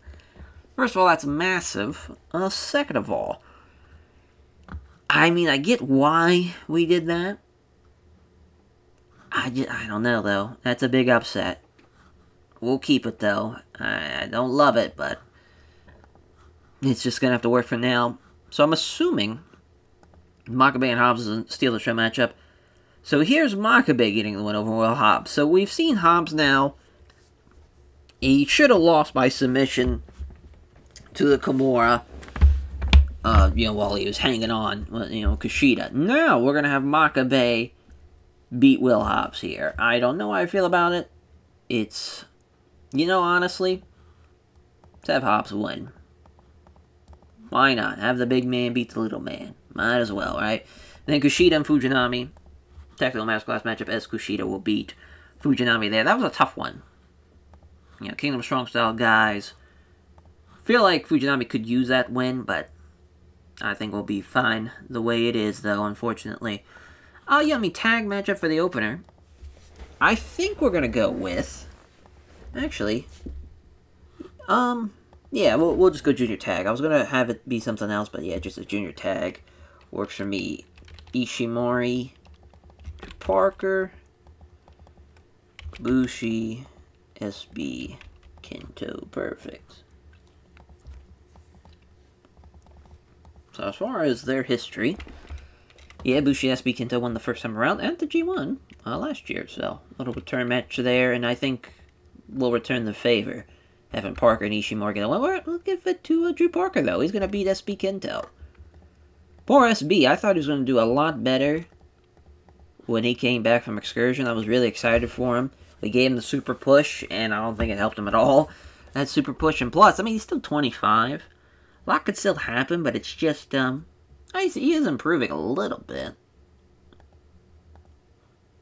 It's just not coming as fast as I would like it to be. But he's getting better, though, at least. The psychology gets better, we should be fine. But yeah, the charisma's getting there. He'll get there. He was kind of banged up a little bit, too. Last year, at least, so... This is kind of his first full year since he's been back from Excursion, actually. Because, yeah, 2023 was his... return from... Oh, no, it wasn't. Yeah, it was towards the end. So, yeah, 2024 was his big return from Excursion. And he was injured for a little bit of it. That's big, though. That's pretty big. Yeah, wild. The win over Kushida back in February. His big return, and it just couldn't really get rolling. It should get a little bit better here, but yeah, wasn't part. The only thing he really did this year so far, when he came back in March, was obviously work a little bit and then into the Best Super Juniors. So he just hasn't really had time to really get rocking and rolling again, but it's a good win, though, for House of Torture, though, nonetheless. As Hiromu, yeah, is going to beat JY. I'm glad I remember that, because I was like, yeah, I think they'll split it like that. This could have been a Budokan main event, though, for sure. Yeah, I think are we back around the loop? Yeah, just barely. Unless there's something somewhere else we can run. Yeah, because, that would be 20,000. I think we're just going to stick with the 10. We're going with the Nuclear Congress Center, rather. Oh, never mind, not the Congress Center, the Civic Journal Gymnasium. Yeah, that works for me. Yeah, now it's down to a 93. Just these matches haven't helped us out at all so far. Well, maybe not at all, but hurt us more than anything. A nice little opener, 76. House of Torture beating Bushi and SB Kento. Flying Foot Stomp from Parker over SB Kento. Bushi with a 77, best guy in the match still, which is wild after all that's happened. SB Kento being the worst guy in the matchup. Kushida and Leona Fujinami, though. Great chemistry here. Supernova press from Kushida. Could have gave it to Fujinami, though. Could have been a believable upset win, but went against it. Hobbs and Makabe. Hobbs actually, he got outperformed. I'm not surprised by that, but I was hoping to be a little closer. It's kind of what's got me a little surprised. But the order of business, though, from Will Hobbs, nonetheless, getting the win in 13 minutes. Shocker. Lack of psychology. But the Tenzan Tombstone Driver from the Great Okana over Sonata, beating a former heavyweight champion like that, is massive for the Great Okan. 93 from Hiromu and Jay White. Time Bomb from Hiromu. Solid co-main event. And the main event at 97. Fuck not having enough psychology. We'll still have a banger show. It's Pac beating Konosuke Takeshita with a corkscrew shooting star press in their first ever match. And there we go. We're back. Back on top. Back rolling again. Yeah, I mean, Konosuke Takeshita. Maybe not. Maybe we'll just go Hiromu. Yeah, Pac, Hiromu, and then give it to Okan for the great win. Surprised that I didn't complain about it, to be honest. It was actually really cool of him to not do that. Alrighty, though. But that was a great little bounce back, especially for Block A. The third show in. I think everybody's rocking and rolling on that block, though. We're getting somewhere. Sure, the lack of psychology is going to hurt us more than anything, but hopefully something gets rolling as far as with them, as far as maybe the psychology get better over time, who knows. But yeah, on to Block B. We're going on to Day 10. Alright, Day 10. As a New Japan World, of course, has fucking always backstage since as one of our, literally, he just debuted out of the dojo, Maria Takagawa, as he, of course, forgets to shake somebody's hand in the locker room. So, just great. Well, first of all, there's 100 goddamn people on the roster, so let's cut the kid some slack here. Nakamura, Jesus Christ. But, yeah, I mean, for this show, I love the Tyler Black Roderick Strong matchup, as the ROH fan in me just loves that. Shingo Pentagon Jr., that's a fun-ass match. Sucks that it's not going to go over as well as I would have wanted to here in the save. Kenta Okada, that's probably the main, to be honest. And Claudio and Lee Moriarty is a fun little matchup, too. As, trying to think what will be the venue here. Yeah, we did Day 4 here, so yeah, I mean, that works for me, as far as to run that here. 11,500 will be a sellout. Alright. But yeah, Kenta, Okada, main event. Kenta's gonna beat Okada, that is huge. So, yeah, Okada's just beating him every time. Feel like we need to change the pace and change it up a little bit, have Kenta win. Love it. Love it, love it, love it. So the co-main, Tyler Black, Roderick Strong. Tyler Black beating Roddy here, as that's the first time they've had a match here in the save. Oh, never mind. That's right, Roddy beat him 2 years ago in Tyler Black's G1 debut. So that's huge to get that win back for Tyler Black. Claudio, Lee Moriarty. This might be the technical... Oh, no, it's not. It's a Steal the Show matchup, as Claudio's going to beat him, though, in 14 minutes. This is, okay, so that's a regular matchup. Pentagon Jr. and Shingo. Pentagon Jr. is going to beat Shingo. Well, that's going to rule. And then Endo, Zack Sabre Jr., Technical Masterclass. No surprise there with Zack getting the win over Endo. But yeah, I mean, Shingo, Pentagon Jr., I believe that's the first time meeting. Yep, singles-wise. Yep, that is. It's a big win, though. Big win there. And then Claudio and Lee Moriarty. Did they, first time meeting there as well? Alright. I like the format, though. I know the Steelers Show matchup kind of being in the middle is kind of weird, but I think it's going to be a good little matchup there. Trying to think. Because we could have Blastoff take on, United Empire here. So we can go with Abe, and I think we'll go Jason Lee for this one. Well, they don't have... I just now realized they don't have another junior. That they can. I guess we could use Gresham. Yeah, why not? Why not? Yeah, let's do it. Fuck it. Fuck it, we'll do it live. As an 18-minute matchup. We'll give him a little bit of time. Mainly, though, this is just to have Gavin McGavin lose. So we'll have Abe beat him. Plus a little win back for Abe after losing his title. As well. Kind of want to see Gresham and Abe singles matchup, but at the same time, we might just save that for Strong, just to build up to Gresham getting a win over Abe, so he's got a little, some big momentum going into his matchup with O'Reilly. But yeah, we picked the venue, so we're good to go. Here for Day 10. 79 for the opener. Not bad at all. Gresham and Gavin McGavin. Losing a Blastoff team, it's pretty close. Pretty much dead even, I would say. Damn near dead even, but... Abe with the Shining Wizard over Gavin McGavin, though. It's a good match. Good match started off. 79, 76 for Zack Sabre Jr. and Tetsuya Endo.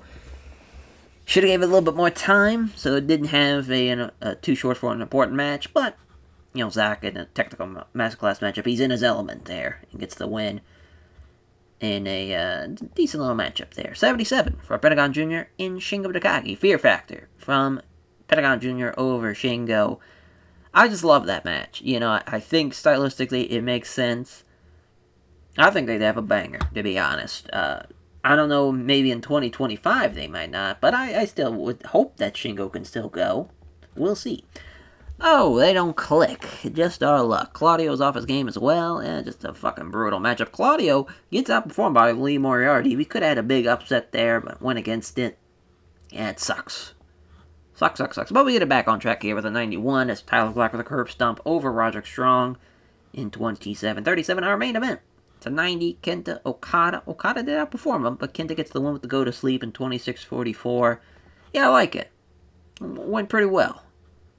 An 88, we'll take it. But yeah, Tyler Black, Kenta, and Okada, probably the guys we put over here. Sorry, Zack Sabre Jr., but hey, it's not needed. You've been put over enough already. Trying to spread the wealth a little bit, yeah. Some good stuff, though. Good stuff there on day 10. So yeah, I mean, on to day 11. We'll see how Block C goes about it. I was hoping that'd be a better show than what it was. Unfortunately, it kind of fell apart a little bit there. There in the beginning with the Steal the Show matchup not really hitting as well as I thought it would. But it still is a good little matchup, nonetheless, there with the main and the co-main. So I'll be riding some momentum a little bit. It's not going the greatest, since that, you know, this just a dysfunctional fucking Block C show last time. So they get a chance of redemption, though, at least, here coming up. Alright, day 11 is New Japan World. Backstage incidents. Reynolds and Nakamura. Reynolds was brought to Russell's court. He was being an hour late to pick up his assigned travel partner. He's leaving John Silver at the fucking airport. As Nakamura found him guilty and sentenced to pay for his travel partner's meals for the next 3 shows. Alrighty. So Tamura and Tanahashi's a fun match. Ray Phoenix and Ibushi's awesome. And Naito and Moxley, I think, is a good match right before those two. I think the main's probably going to be Ray Phoenix and Kota Ibushi, though, if I'm going to be honest. Because that's going to be the best match on the card. We might as well have it go on last. Ibushi's going to beat him, though. So what a banger. First time meeting, too, which, that's awesome. But, yeah, that's going to be a lot of fun. So Tasha's making her debut, though, this show. So we'll see how she does. Tamura and Tanahashi. Tamura will beat Hiroshi Tanahashi. So, yeah. I remember they had the Best of the Super Junior Finals, the trial with Tamura. And, you know, as far as Tamura comes back, but he didn't even come back. You know, he was, you know, as far as he was the only young lion that stayed. He then beat Tanahashi the next, you know, as far as the next year in the G1. It still should be a pretty good match, though. I'm hoping it's going to be better than that, than those 70s. We'll see, though. Moxley, Naito. Moxley's going to beat him in 23 minutes. Pretty good start, though, for John Moxley so far. He's already beaten Walter, and he's gets another big win there of a Naito. Walter's going to beat Brody Lee, though. Steal the show matchup. Yeah, I mean, just two hosses battling it out. Too bad Brody's not the same Brody anymore. And then Coughlin and Kukui, as El Kukui, rather, will beat Alex Coughlin. This was a tough one to decide who should get the win. We went with El Kukui. You know, as far as Coughlin's probably going to outperform him. I don't know. It's tough. You know, I think the middle ground here is Coughlin getting the... yeah. Yeah, I think we're going to have Coughlin win. And then the opener will have, as far as Malachi Black, Robbie Eagles, we'll have them beat Barbaro, Cabanero, and Clark Connors.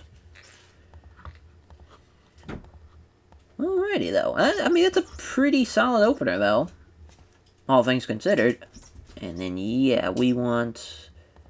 oh, we'll have Malachi Black to win. He could use one. Oh, yeah, we'll be Barbaro, Cabanero. Why not? Fuck it. We're living on the edge. 10 minutes is pretty short, though, for this match, but I'm gonna roll with it. Fuck it. Now, let's give him a little bit more. I'll give him 18 at least. There's Theodore chiming in. Thoughts for Mr. Theodore, though. In a couple of hours, he's going to the vet to get snipped. He's getting neutered. Tough break for him.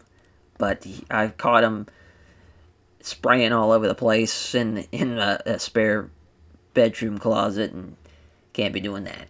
So we gotta snip that in the butt, literally, well, not figuratively. Obviously, we're not snipping his butt, but yeah, that's just unfortunate though, because I just, as far as, I don't know why, but I do feel bad about it. I mean, it does suck, but I think in the long run, though, I think there are some more positives than negatives. But I was just like, maybe, I thought about maybe getting a girl cat and having a big old family of cats. But yeah, I think it's for the best, though. For the best. Oh, wow, we haven't ran there since never mind, that was the previous day. I was like, what the fuck? Yeah, we haven't ran here since the kickoff. That'd probably be a good idea. I'm surprised it's considered mild. I suppose, but yeah, we'll run the Momotaro Arena yet again. I know he's pissed, though, because they told him, as far as the cutoff for him eating was like at 9 o'clock the previous night, and I think that's what he's fussing about. So hopefully he comes down a little bit here towards the end. We'll see. But, well, we're on day 11, as Barbara coming over, the 77. Car Chronicles, the 74. They were the better team, was the Peace, Love, and War team, but the House of Black team getting the win. Rob Eagles, solid. It's just funny, Malachi Black's the worst guy in the match. 68, though, for Al Scofflin and El Kukui. How about that? Dash and Michael Cole having good chemistry. Fuck yeah. I don't know why they didn't show up in the previous matchup. I must have missed it. But yeah, Coughlin gets the one, the deadlift German. Coughlin does outperform him, so I'm glad we made the change. 71 here from Volter and Brody Lee. Sucks that Brody's injury, again, is still fucking him up. But Volter at least carries the match to a 71 and gets a burning lariat win, too. Fuck yeah. 80 for Naito and Moxley. Moxley with the Death Rider in 22:38. Gets the win over Naito. Another 80. A lot of great chemistry stuff here. We got a good pairing from Tamura and Danielson. We have the great chemistry from the match and the pretty good commentary chemistry. Everything's just a whole lot of green we're seeing here. Tamura, though, gets the win to Auto Driver. Yeah, I mean, so far is the best thing they've done so far between the two. With the 80, I was hoping it'd be a little bit better than that, but we'll take it. And an 88 for the main event. Rey Fenix, Kota Ibushi. Ibushi gets the win. Thank God that they're calling these matches now, and Dasha and Michael Cole, because with the chemistry boost now between the announcers, this should help elevate a lot more matches to being as good as they should be, even with the lack of psychology now. So we're looking pretty good. It sucks that's only an 85 for the show, but we'll gladly take that matchup, though. Rey Fenix and Kota Ibushi rocked it, and then we'll put over Tamura. Not bad at all for day 11. So on to day 12 we go. Alright, day 12 is, let's see what we got for these backstage incidents here. Kenichi Inaname and Shinsuke Nakamura, as he was brought before Russell's court, accused of being absorbed by his phone. Who would have guessed it? As Nakamura finally looked at the incidents to buy a crate of beer for the locker room. So a positive impact for him at least, but Nagata passing on tips on microphone work to the great Okan.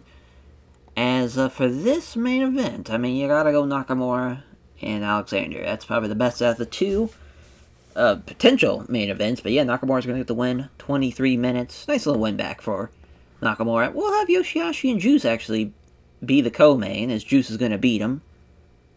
Do they just have bad chemistry is why this is a steel show match? Because if that is the case, okay, it's not the case.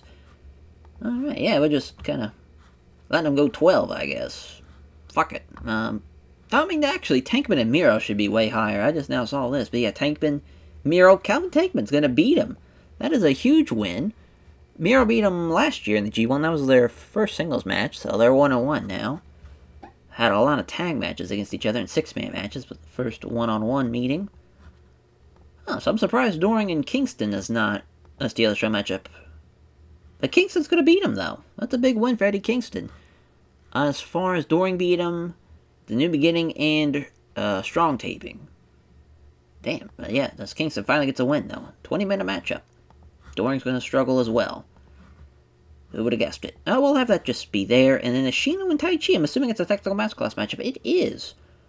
18-minute matchup, Ashino beating Taichi. Let's give him a little bit more time since Ashino is going to have an important matchup. And I forgot that I had some music playing while I was booking the strong taping, so I forgot to turn it back down. That's alright, as we'll just go with the normal tag match here. Let's see, let's exclude people. Alright, I forgot to take Dasha off as being an active in-ring person, but that's alright. That's not the end of the world. Let's see, so we got Goto. Kind of have Goto, well, there's no Koji Kamai match, so that's kind of a waste there as, let's see. Feel like we should probably go with a Young Lion performance of some sorts. Let's have Yui Mura. Let's do him and Alex Shelley just to kind of see what they got. Maybe they got something going for the old Kingdom of Strong style. They'll take on the team of... So, we could go with United Empire. Then, I mean, yeah, I guess we can. We'll go Jarvis and McGavin again.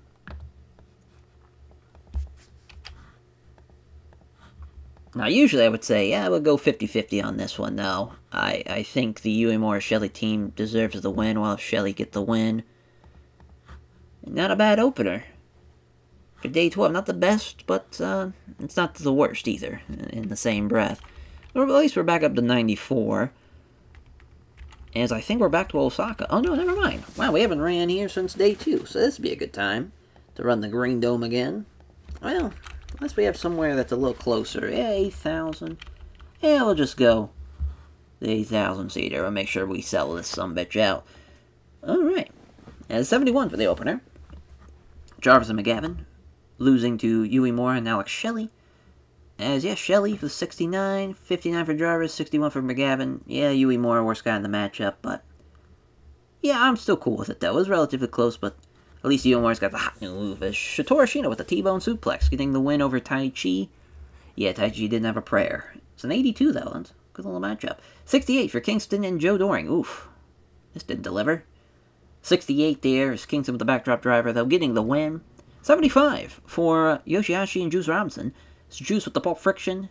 Nice little match. Nice little performance. Juice killing it. Yoshihashi doing a pretty good job. Yeah, it's a better matchup than the Kingston-Doring matchup. 78 for Tankman and Miro.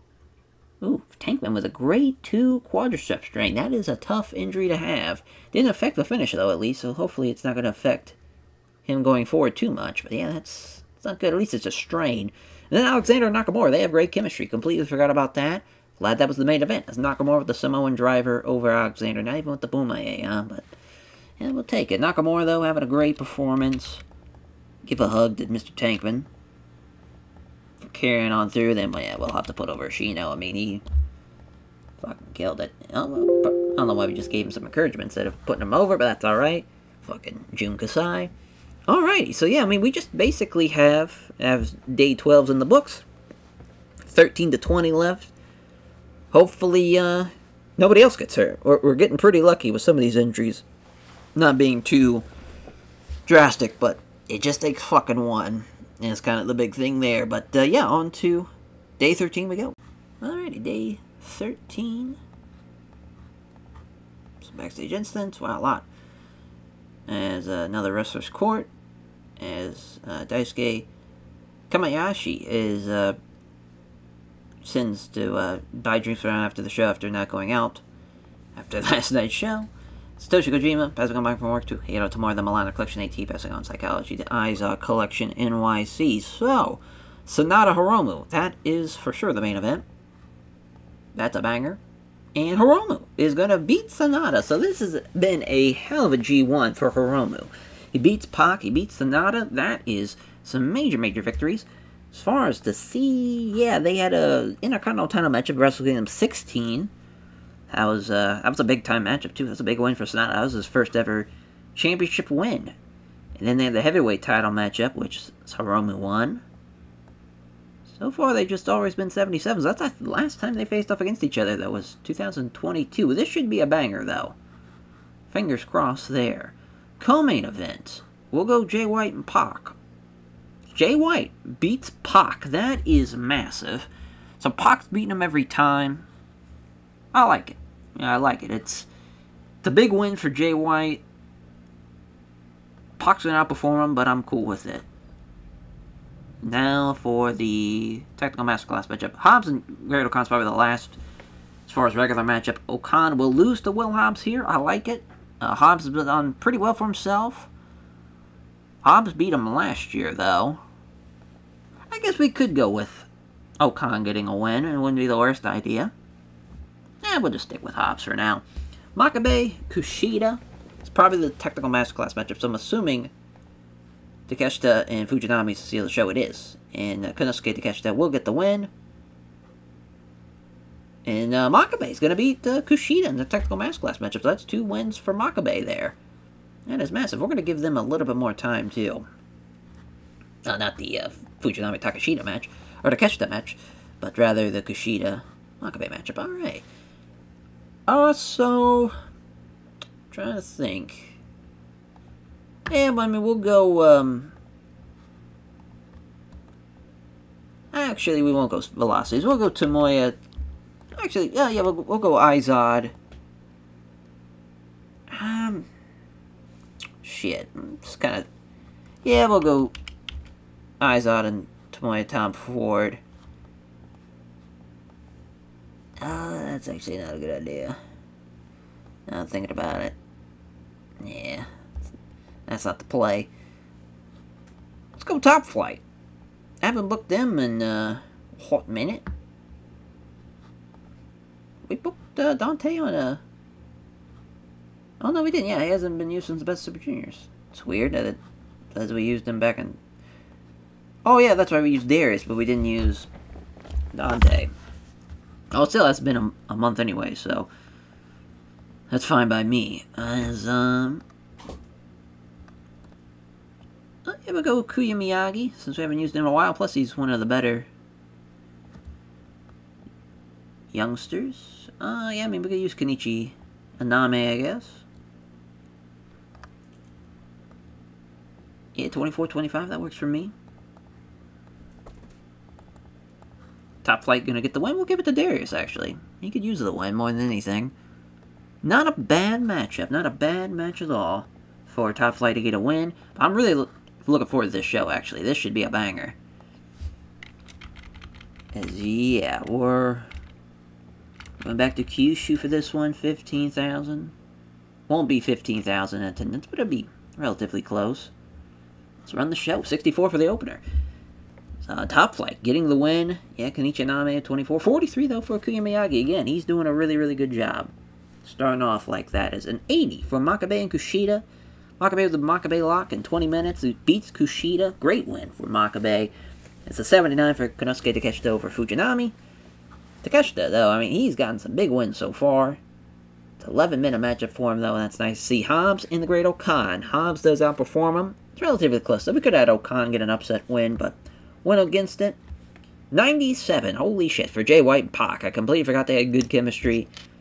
That's a hell of a win, and that's a hell of a match, though. Jay White with the Blade Runner in 27 minutes. Good luck following that one. Yeah, 93.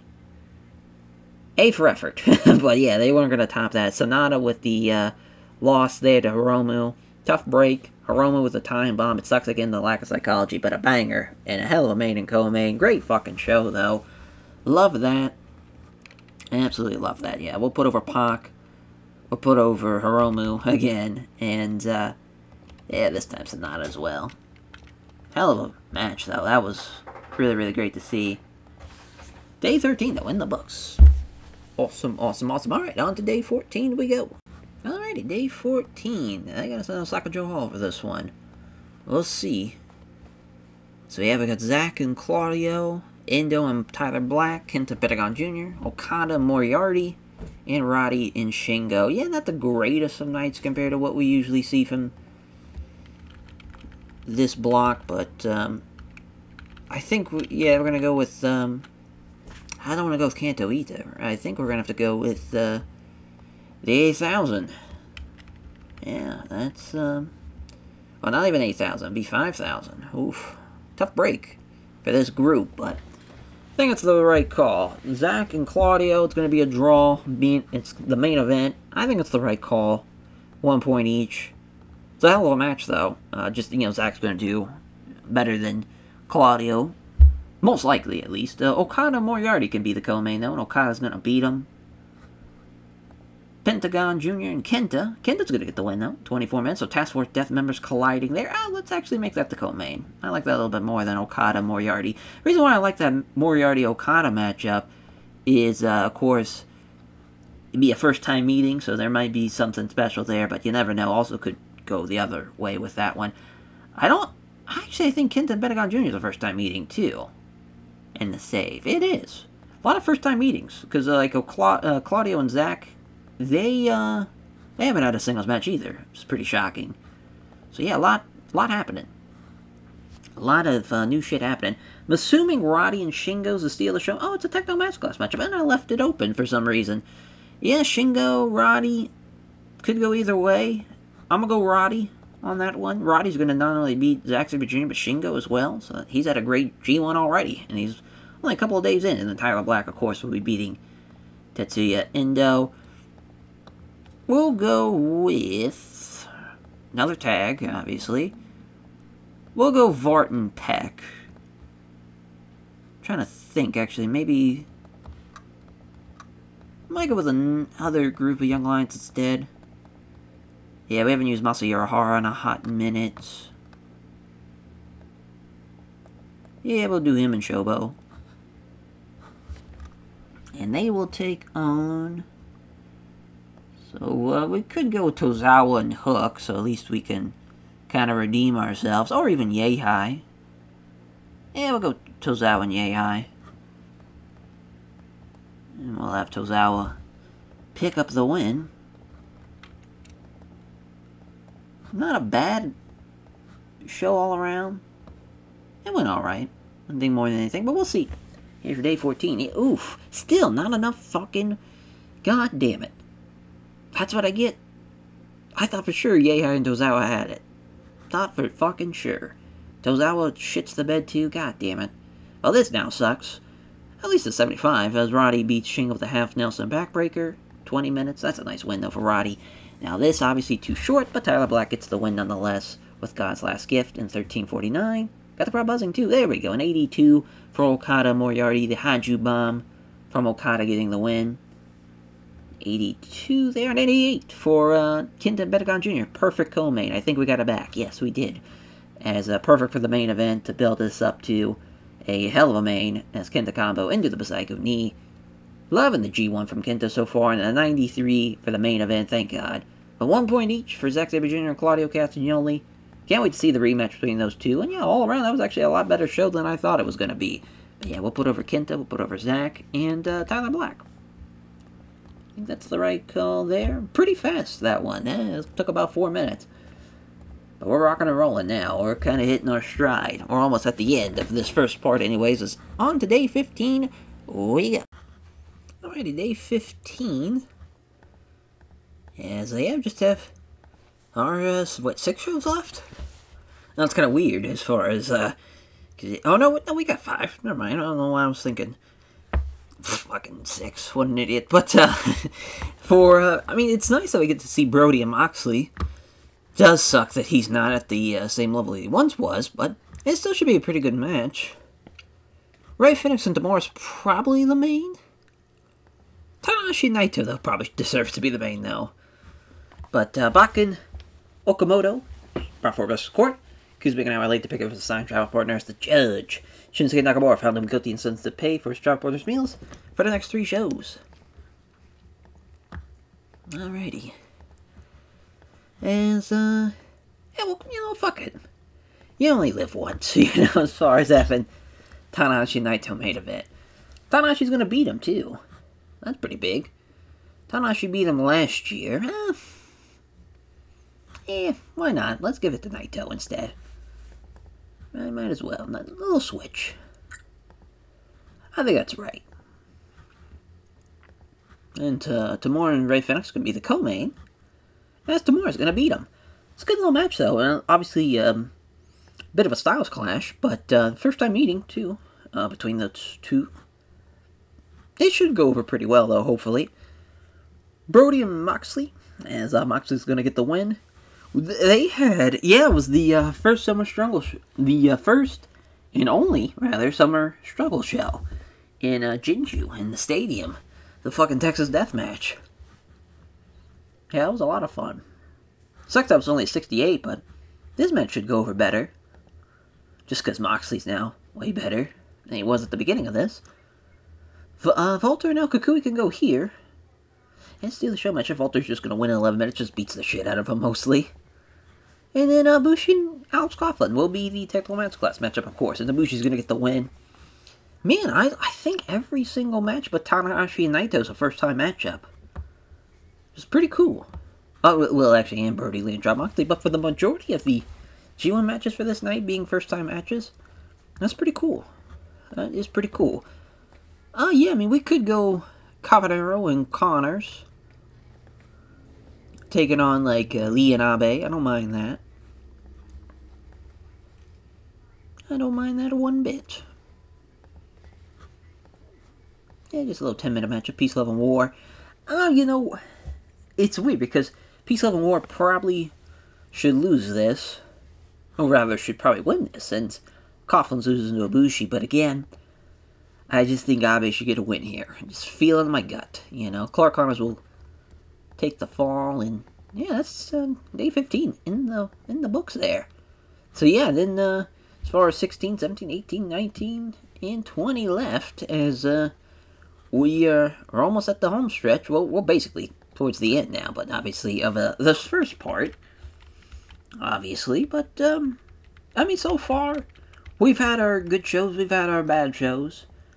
Yeah, I mean, this is a fun Osaka-jo Hall show to have Tanahashi and Naito in the main. That's a fun main event. As a 71, though, for the opener, that's not bad at all. As Jason Lee, Fuminori Abe getting the win over Barbaro Cabanero and Clark Connors. Shining Wizard from Abe over Clark Connors. Probably could have gave them a little bit more time than 10 minutes, but got the show up to a strong start, though. Holy shit, 88 here as, oh, they have great chemistry. How about that? Ibushi with the Kamagori over Alex Coughlin. What a win, and what a match. 75 for Volter and El Kukui. Man, I love Yota Tsuji in real life. The El Kukui character, it was fun. It was fun to kind of do something stupid like that with New Japan, have somebody be the boogeyman. But I do think a repackaging is probably in order.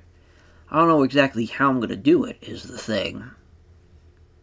But I think him getting away from the paint and, you know, still having that long hair, that was kind of the thing. I kind of wish he'd do a completely different look.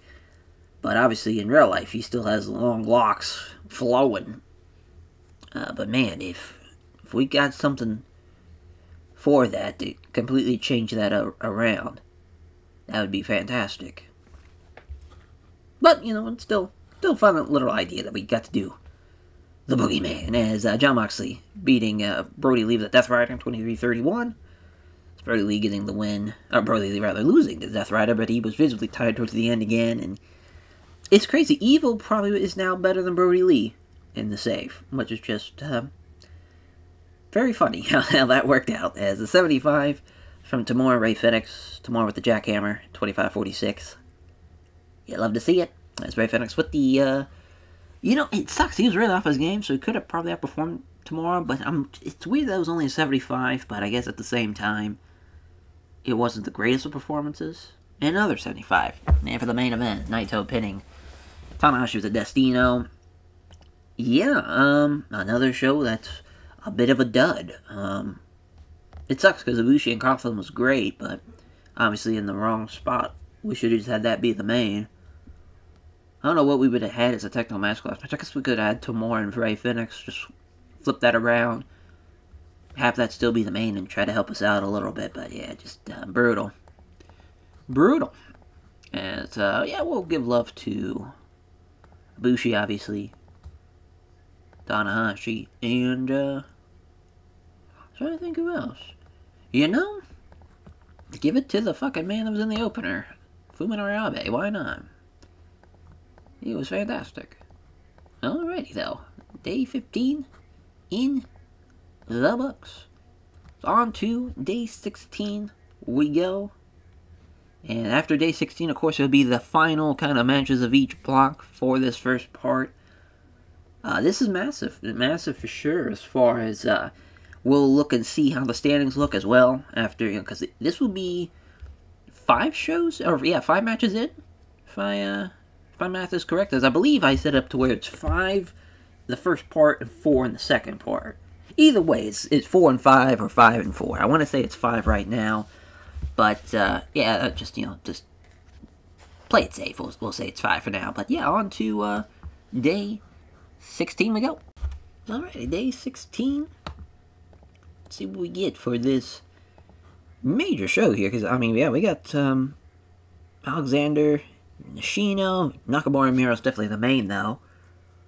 We'll see how Tankman and Yoshihashi is going to do. I think Tankman can carry. Well, actually, that's right. Completely forgot about that. So, the plan, as far as Bull Nakano organizing the one video game tournament, and then Kojima's passing on microphone work to Tamura, Milano Collection AT passing on Psychology, to Aizawa Collection NYC, then Brian Danielson passing on microphone work to Daniel Garcia. So, completely forgot about that. Tankman's injury. That actually was a lot more serious than I imagined. He's going to be out for, I think it's now 20 days? 19, 18 days? Yeah, 19 days. So, obviously, as far as with that, that's damn near the rest of the tournament.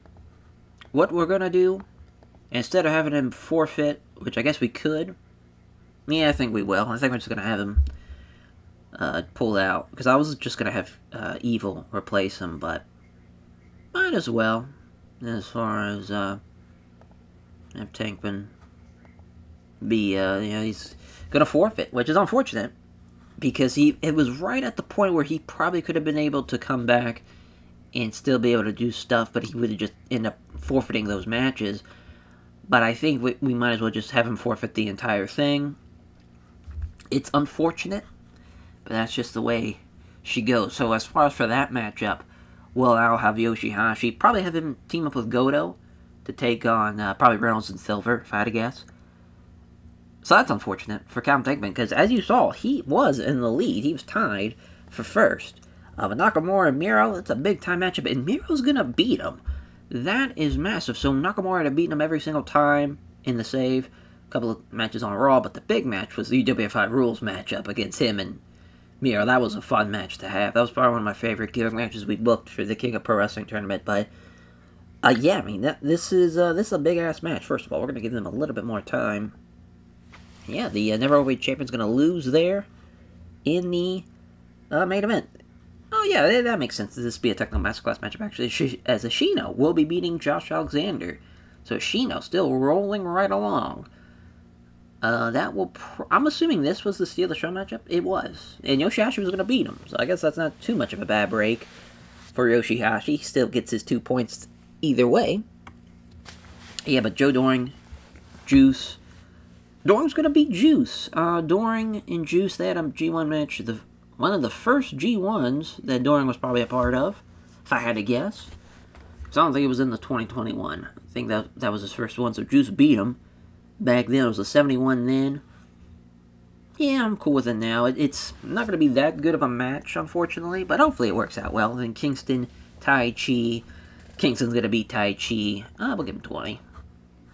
Even an out 20. Yeah, I think Block D, their problem was just stamina more than anything. A lot of guys just not able to work that style for so long. Yeah, that will actually now mean that we need to steal the show matchup for one of these matches. I think we're going to have it be Kingston and Tai Chi. We kind of have to. It's got to be something. Here, yeah. Let's do the show. 13 minutes works for me. Hey, Kingston's going to be affected by it too. Boy, that's going to be a shit show. Yeah, speaking of shit shows, this Goto-Yoshihashi matchup. Boy, oh boy. Yeah, Hiroki Goto. Yoshihashi. Let's go Evil and Black Taurus, actually, instead of, Silver and Reynolds.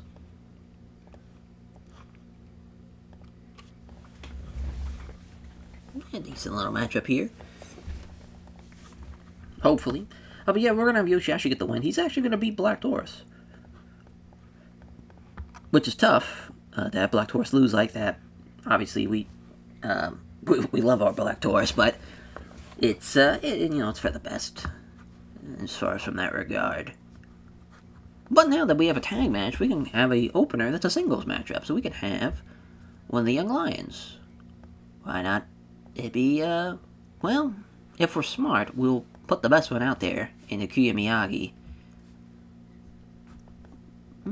Yeah. Oh, we haven't used, Suneo Takudome, actually, yet in this month, so that'll work. Let's see what we got. This is exclude booked. Show to Uno. Good call. Let's see what the shooter's got. We need him to get a win, more than anything. Alrighty. Hopefully that works out well. Yeah, we should be good to go, though, yeah. Good to go there. Just need to pick the venue. This is definitely not a Kanto.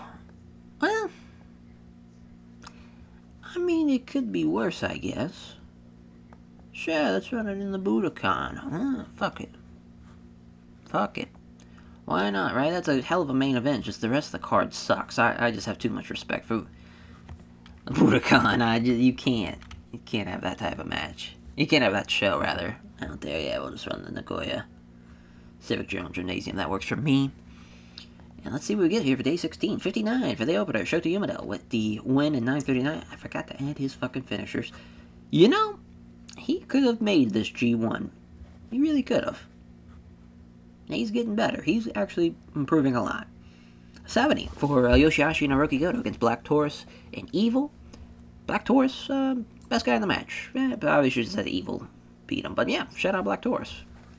Great little matchup. Back to belly pile driver from Yoshihashi onto Black Taurus. That's a fine match, though. Actually did a lot better than I expected. Shotaro Ashino beating Josh Alexander with a T-bone in 20 minutes.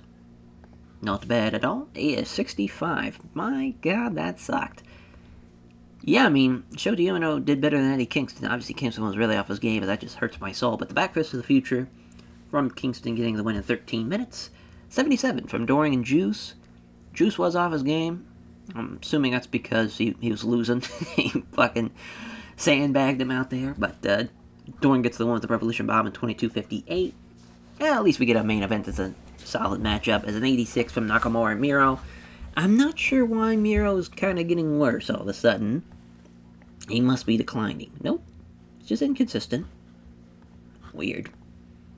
At least it was a decent little show. Main event delivered well, and obviously Ashino did his heavy lifting, but yeah, Miro. And then... oh, not Michael Cole. Miro. And then Shotaro Ashino. Yeah, a tough break, though, for Calvin Tankman. He was having a great G1.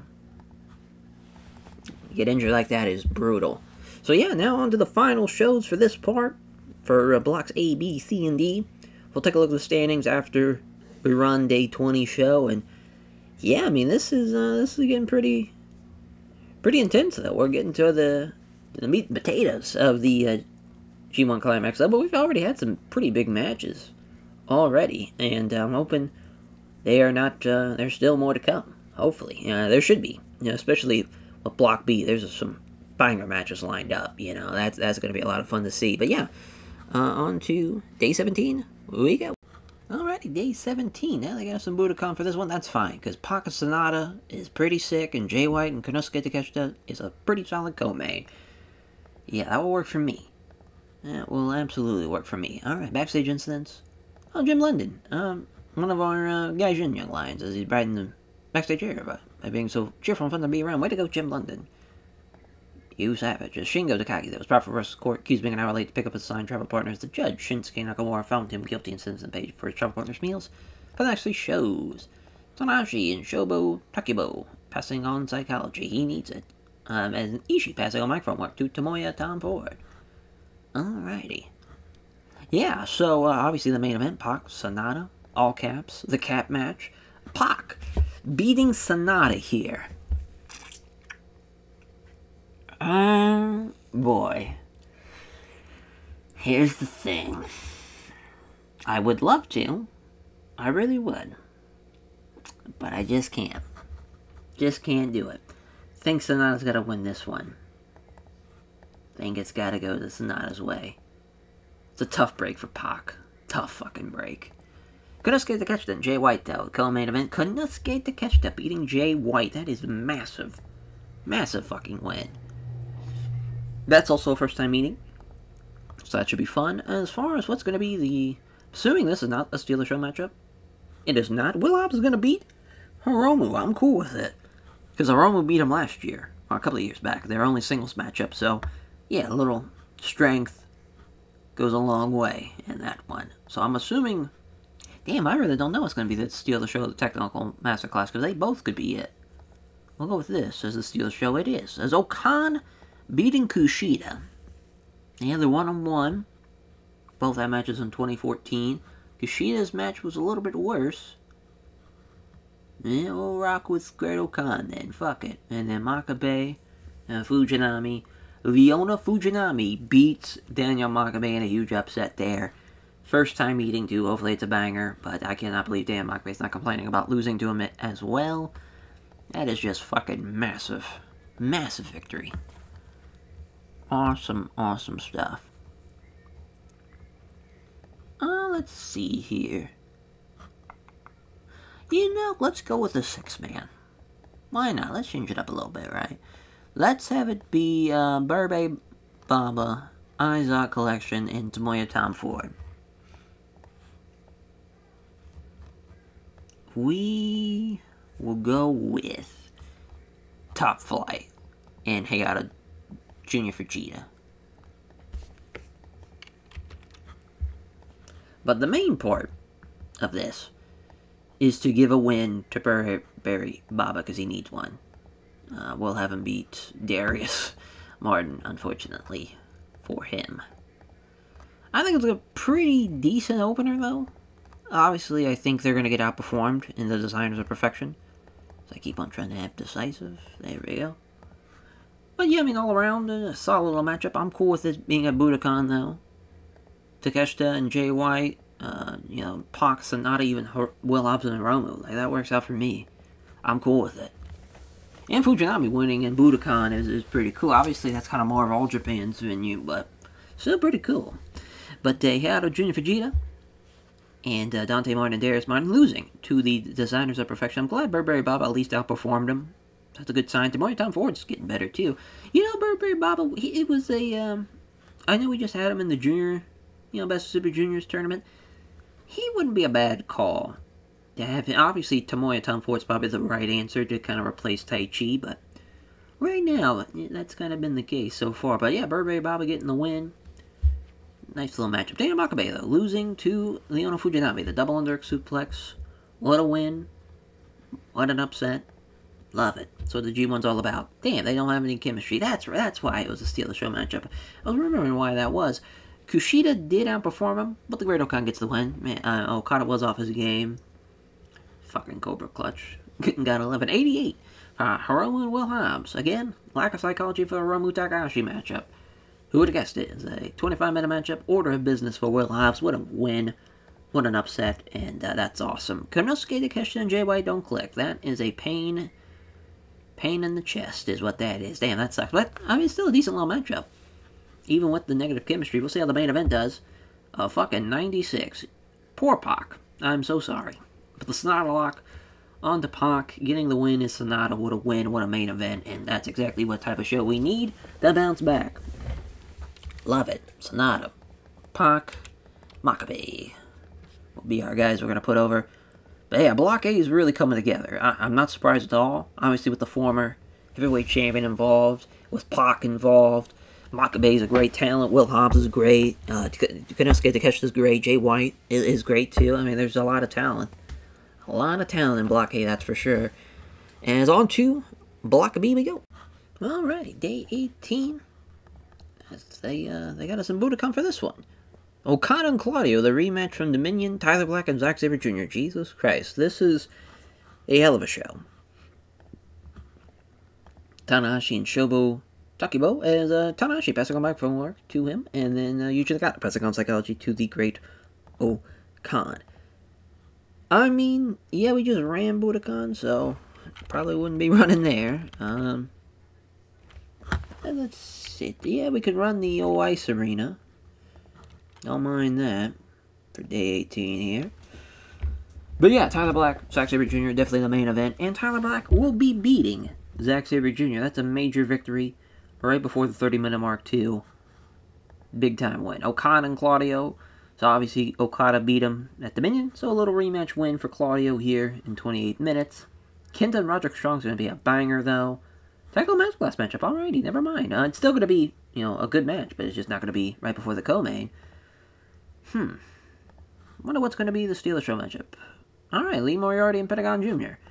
Lee Moriarty will be getting the win, though, in 13 minutes. We'll let it go right before the co-main, because I don't know about this Shingo Endo matchup.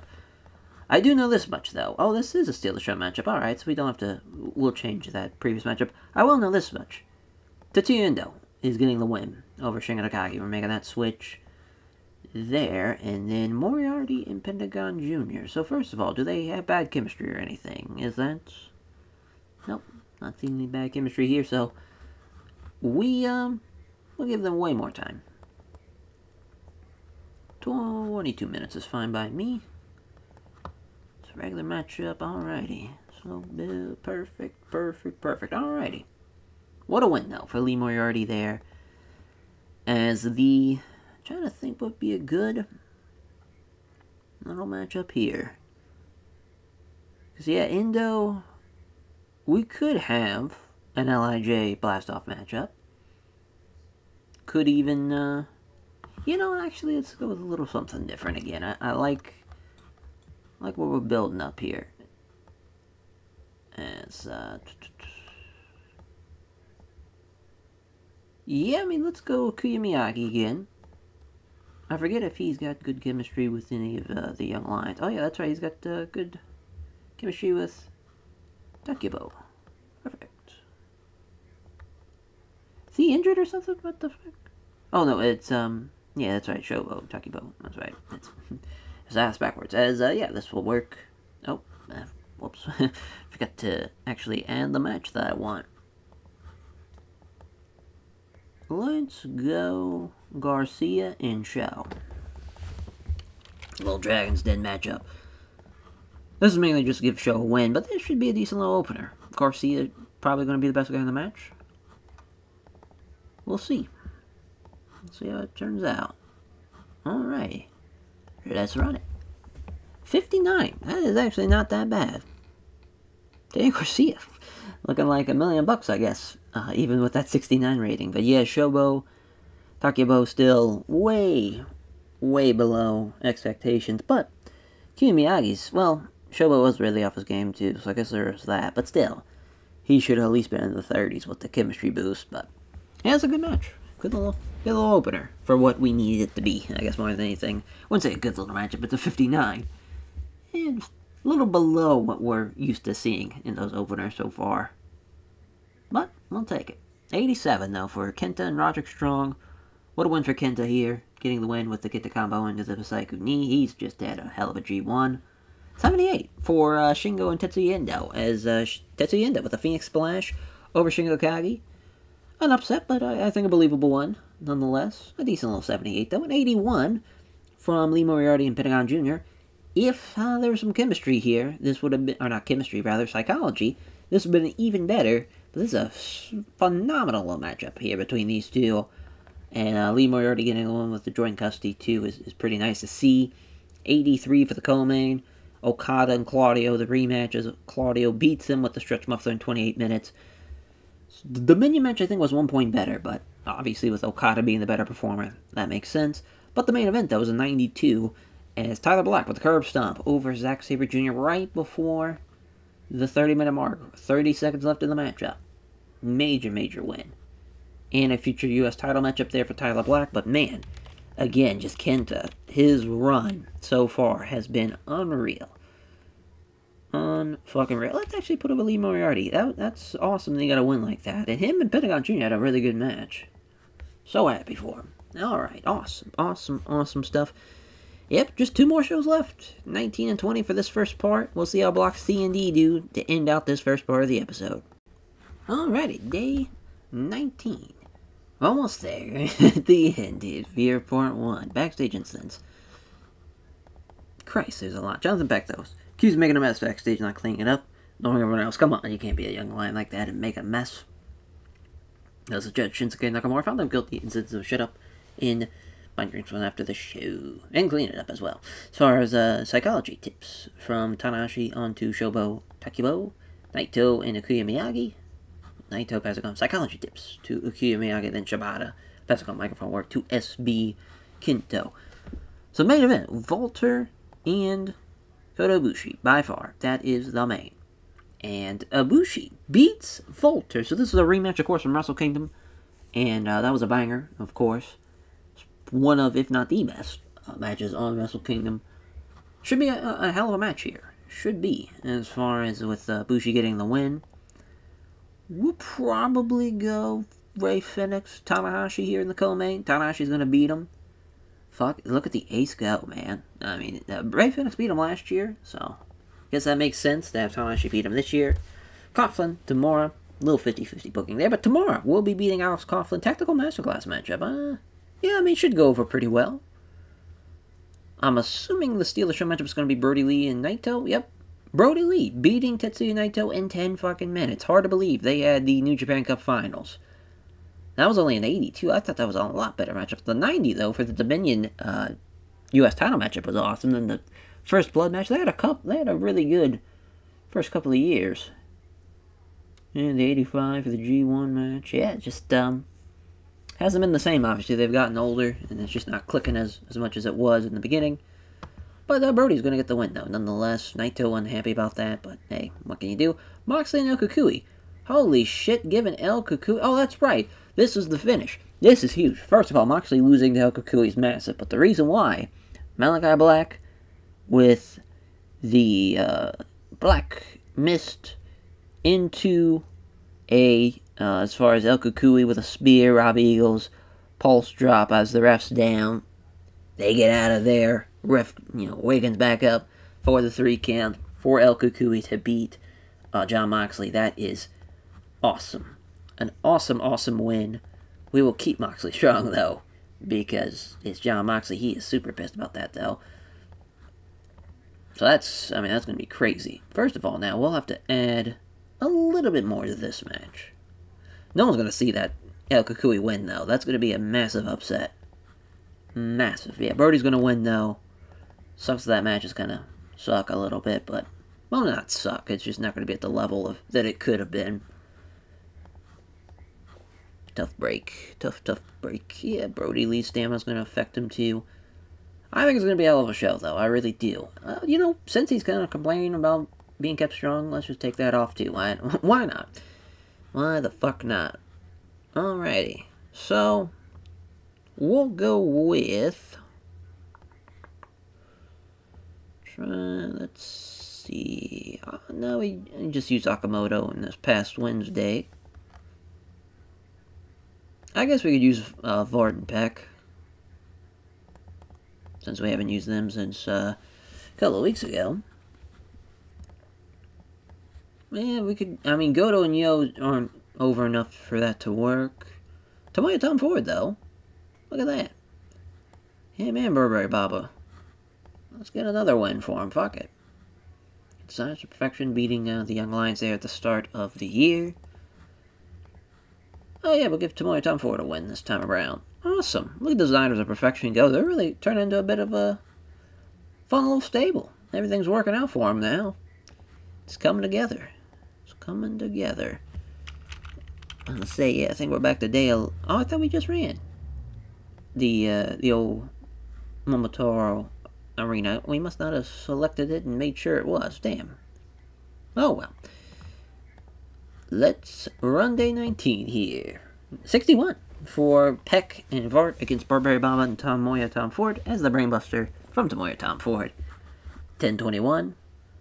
Not a bad little matchup for what we asked for him. Tamura, Coughlin. It's the 76 here. Tamura and Danielson again. It's just playing so well for him. And Tamura and Coughlin, the jackhammer victory for Tamura. It's Nice win. That's a decent little matchup though. 70 and 70, or 75 and 60. That's not bad at all. Naito and Brody Lee. Brody Lee went to the Brody Bomb. Even though Naito outperforms him, a 70. That is brutal though, from where they used to be. Quite the fall from grace. A 75 here from Moxley and El Kukui. The Malachi Black, Black Mist into the spear, into the Pulse, 4-5. Unreal. All that and into the pin. Love it. What a win for El Kukui, obviously with some interference, but to beat Jon Moxley like that is massive. And plus we're going to have now, on the next show, we're going to have a House of Black. Well, yeah, we'll have something involving, we'll have Shooter. We'll definitely have Shooter have a match. I think, yeah, we're going to do all singles matches on that next card, because that'd be fun to see Shooter and Robbie Eagles or Malachi Black have a singles match. That'd be fun. But Tanahashi, though, with the high fly flow, it's Rey Fenix. With a 90, Tanahashi with a 74. What a match. Yeah, I mean, obviously Rey Fenix probably should have won off of the performance, but hey. We gotta have some upsets around here. But the Last Ride style Tiger Driver, that's a big motherfucker to be hitting that on. But that's a massive win in a great little main event for us.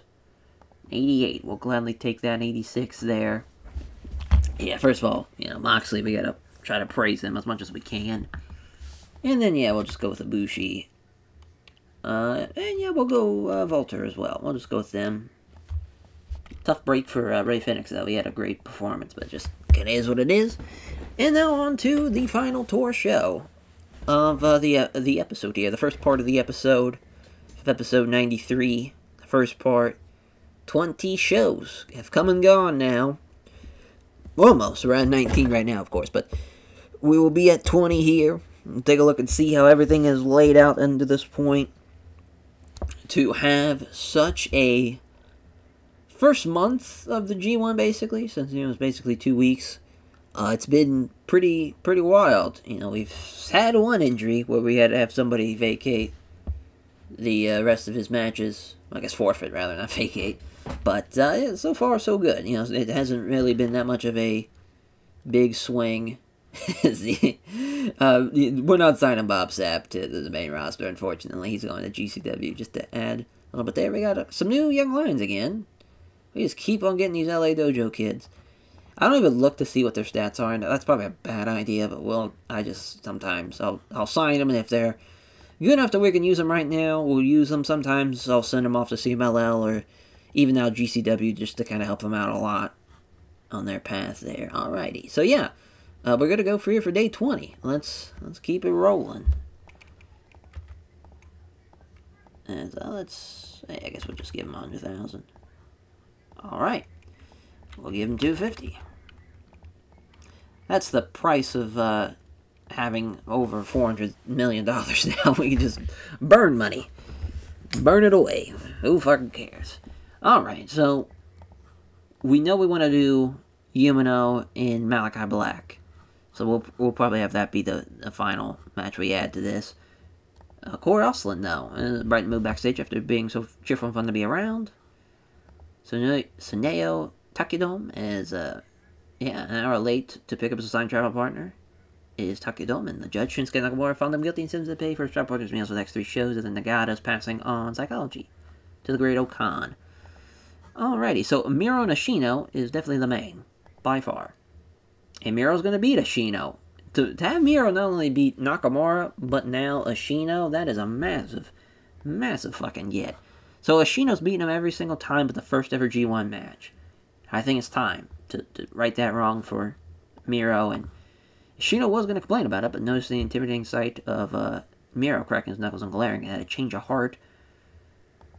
Yeah, it sucks now, as far as we'll have to have. So we'll do Doring. Yeah, we'll do Doring and trying to think, maybe Drew Parker against Tankman, or not Tankman, against Evil in Silver? Yeah, we'll add that. Is this match? Oh, it's a Steel Show match too. Alright, and Tankman was going to win, so down 2 points with that one. Kingston and Juice can go here. Juice is going to beat him in 25 minutes. And Juice beat him a couple of years ago in the G1, so yeah, 2 straight victories for him. Alexander and Taichi's probably a rather technical masterclass matchup. It is. And Josh Alexander's going to get the win. Just kind of no surprise. Taichi has gotten 0 points so far. Tough start for him, and then Nakamura's going to beat Yoshihashi. Alrighty, so, yeah, let's add the tag match. Yeah, let's go Doring, Drew Parker, Evil, Silver.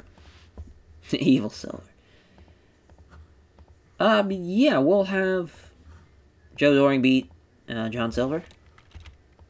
Just so John can lose more than anything. Actually, change that back. Let's have Evil beat him. Let's have Evil beat Drew Parker.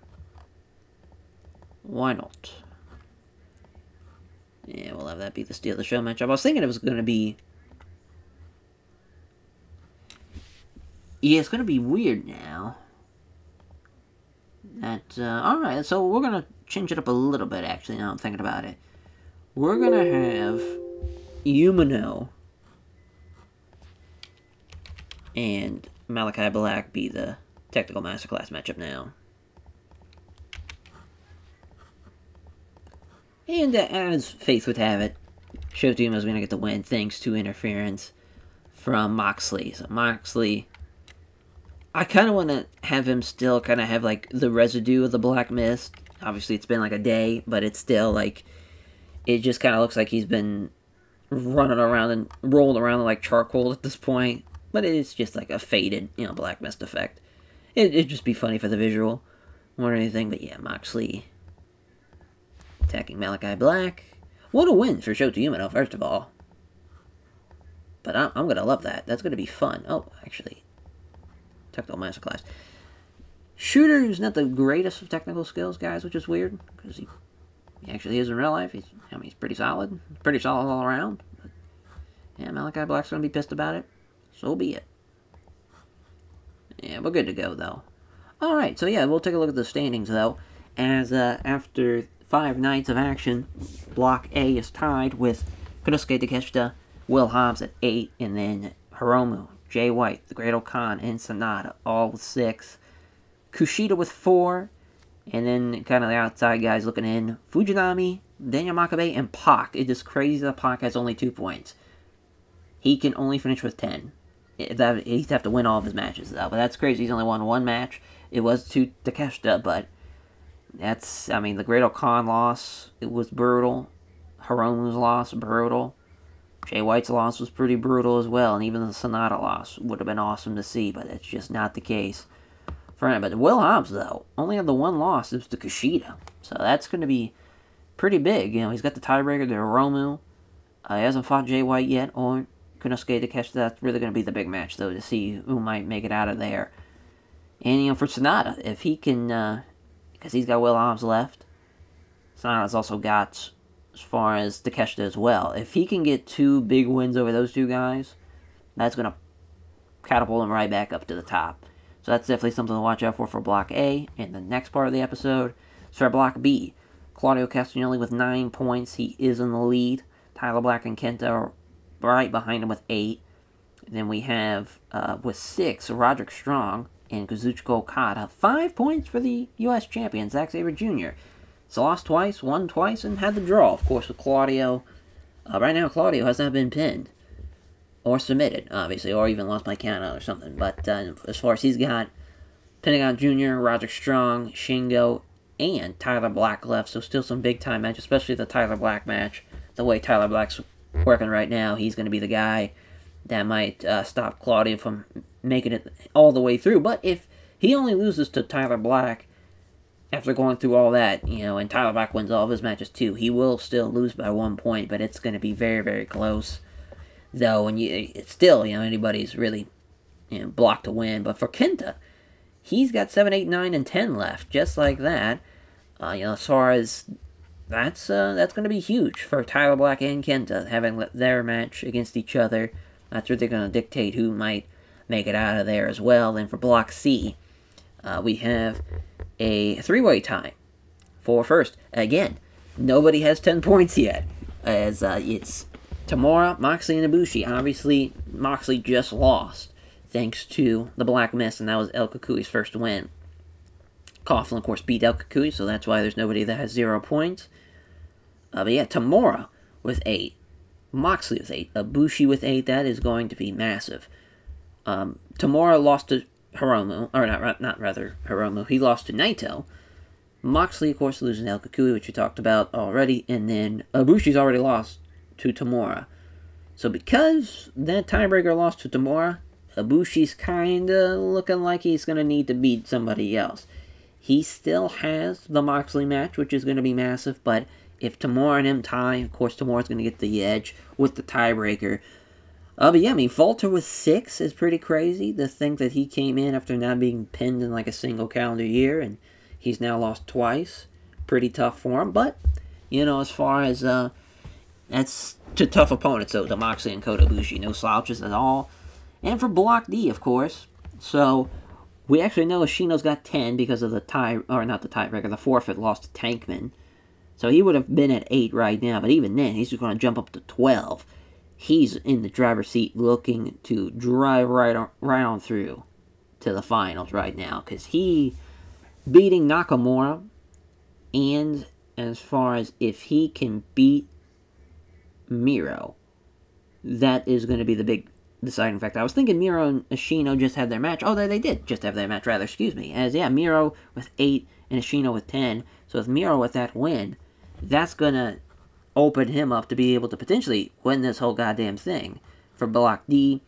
And of course, Juice beats Kingston, so he's going to jump up to 8 points. So he's now tied with Kingston and Miro as well, as Juice has already lost to Miro as well. So Miro, man, him losing because of a forfeit Calvin Tankman is going to be very, very interesting to see what these next couple of matches are going to look like for him.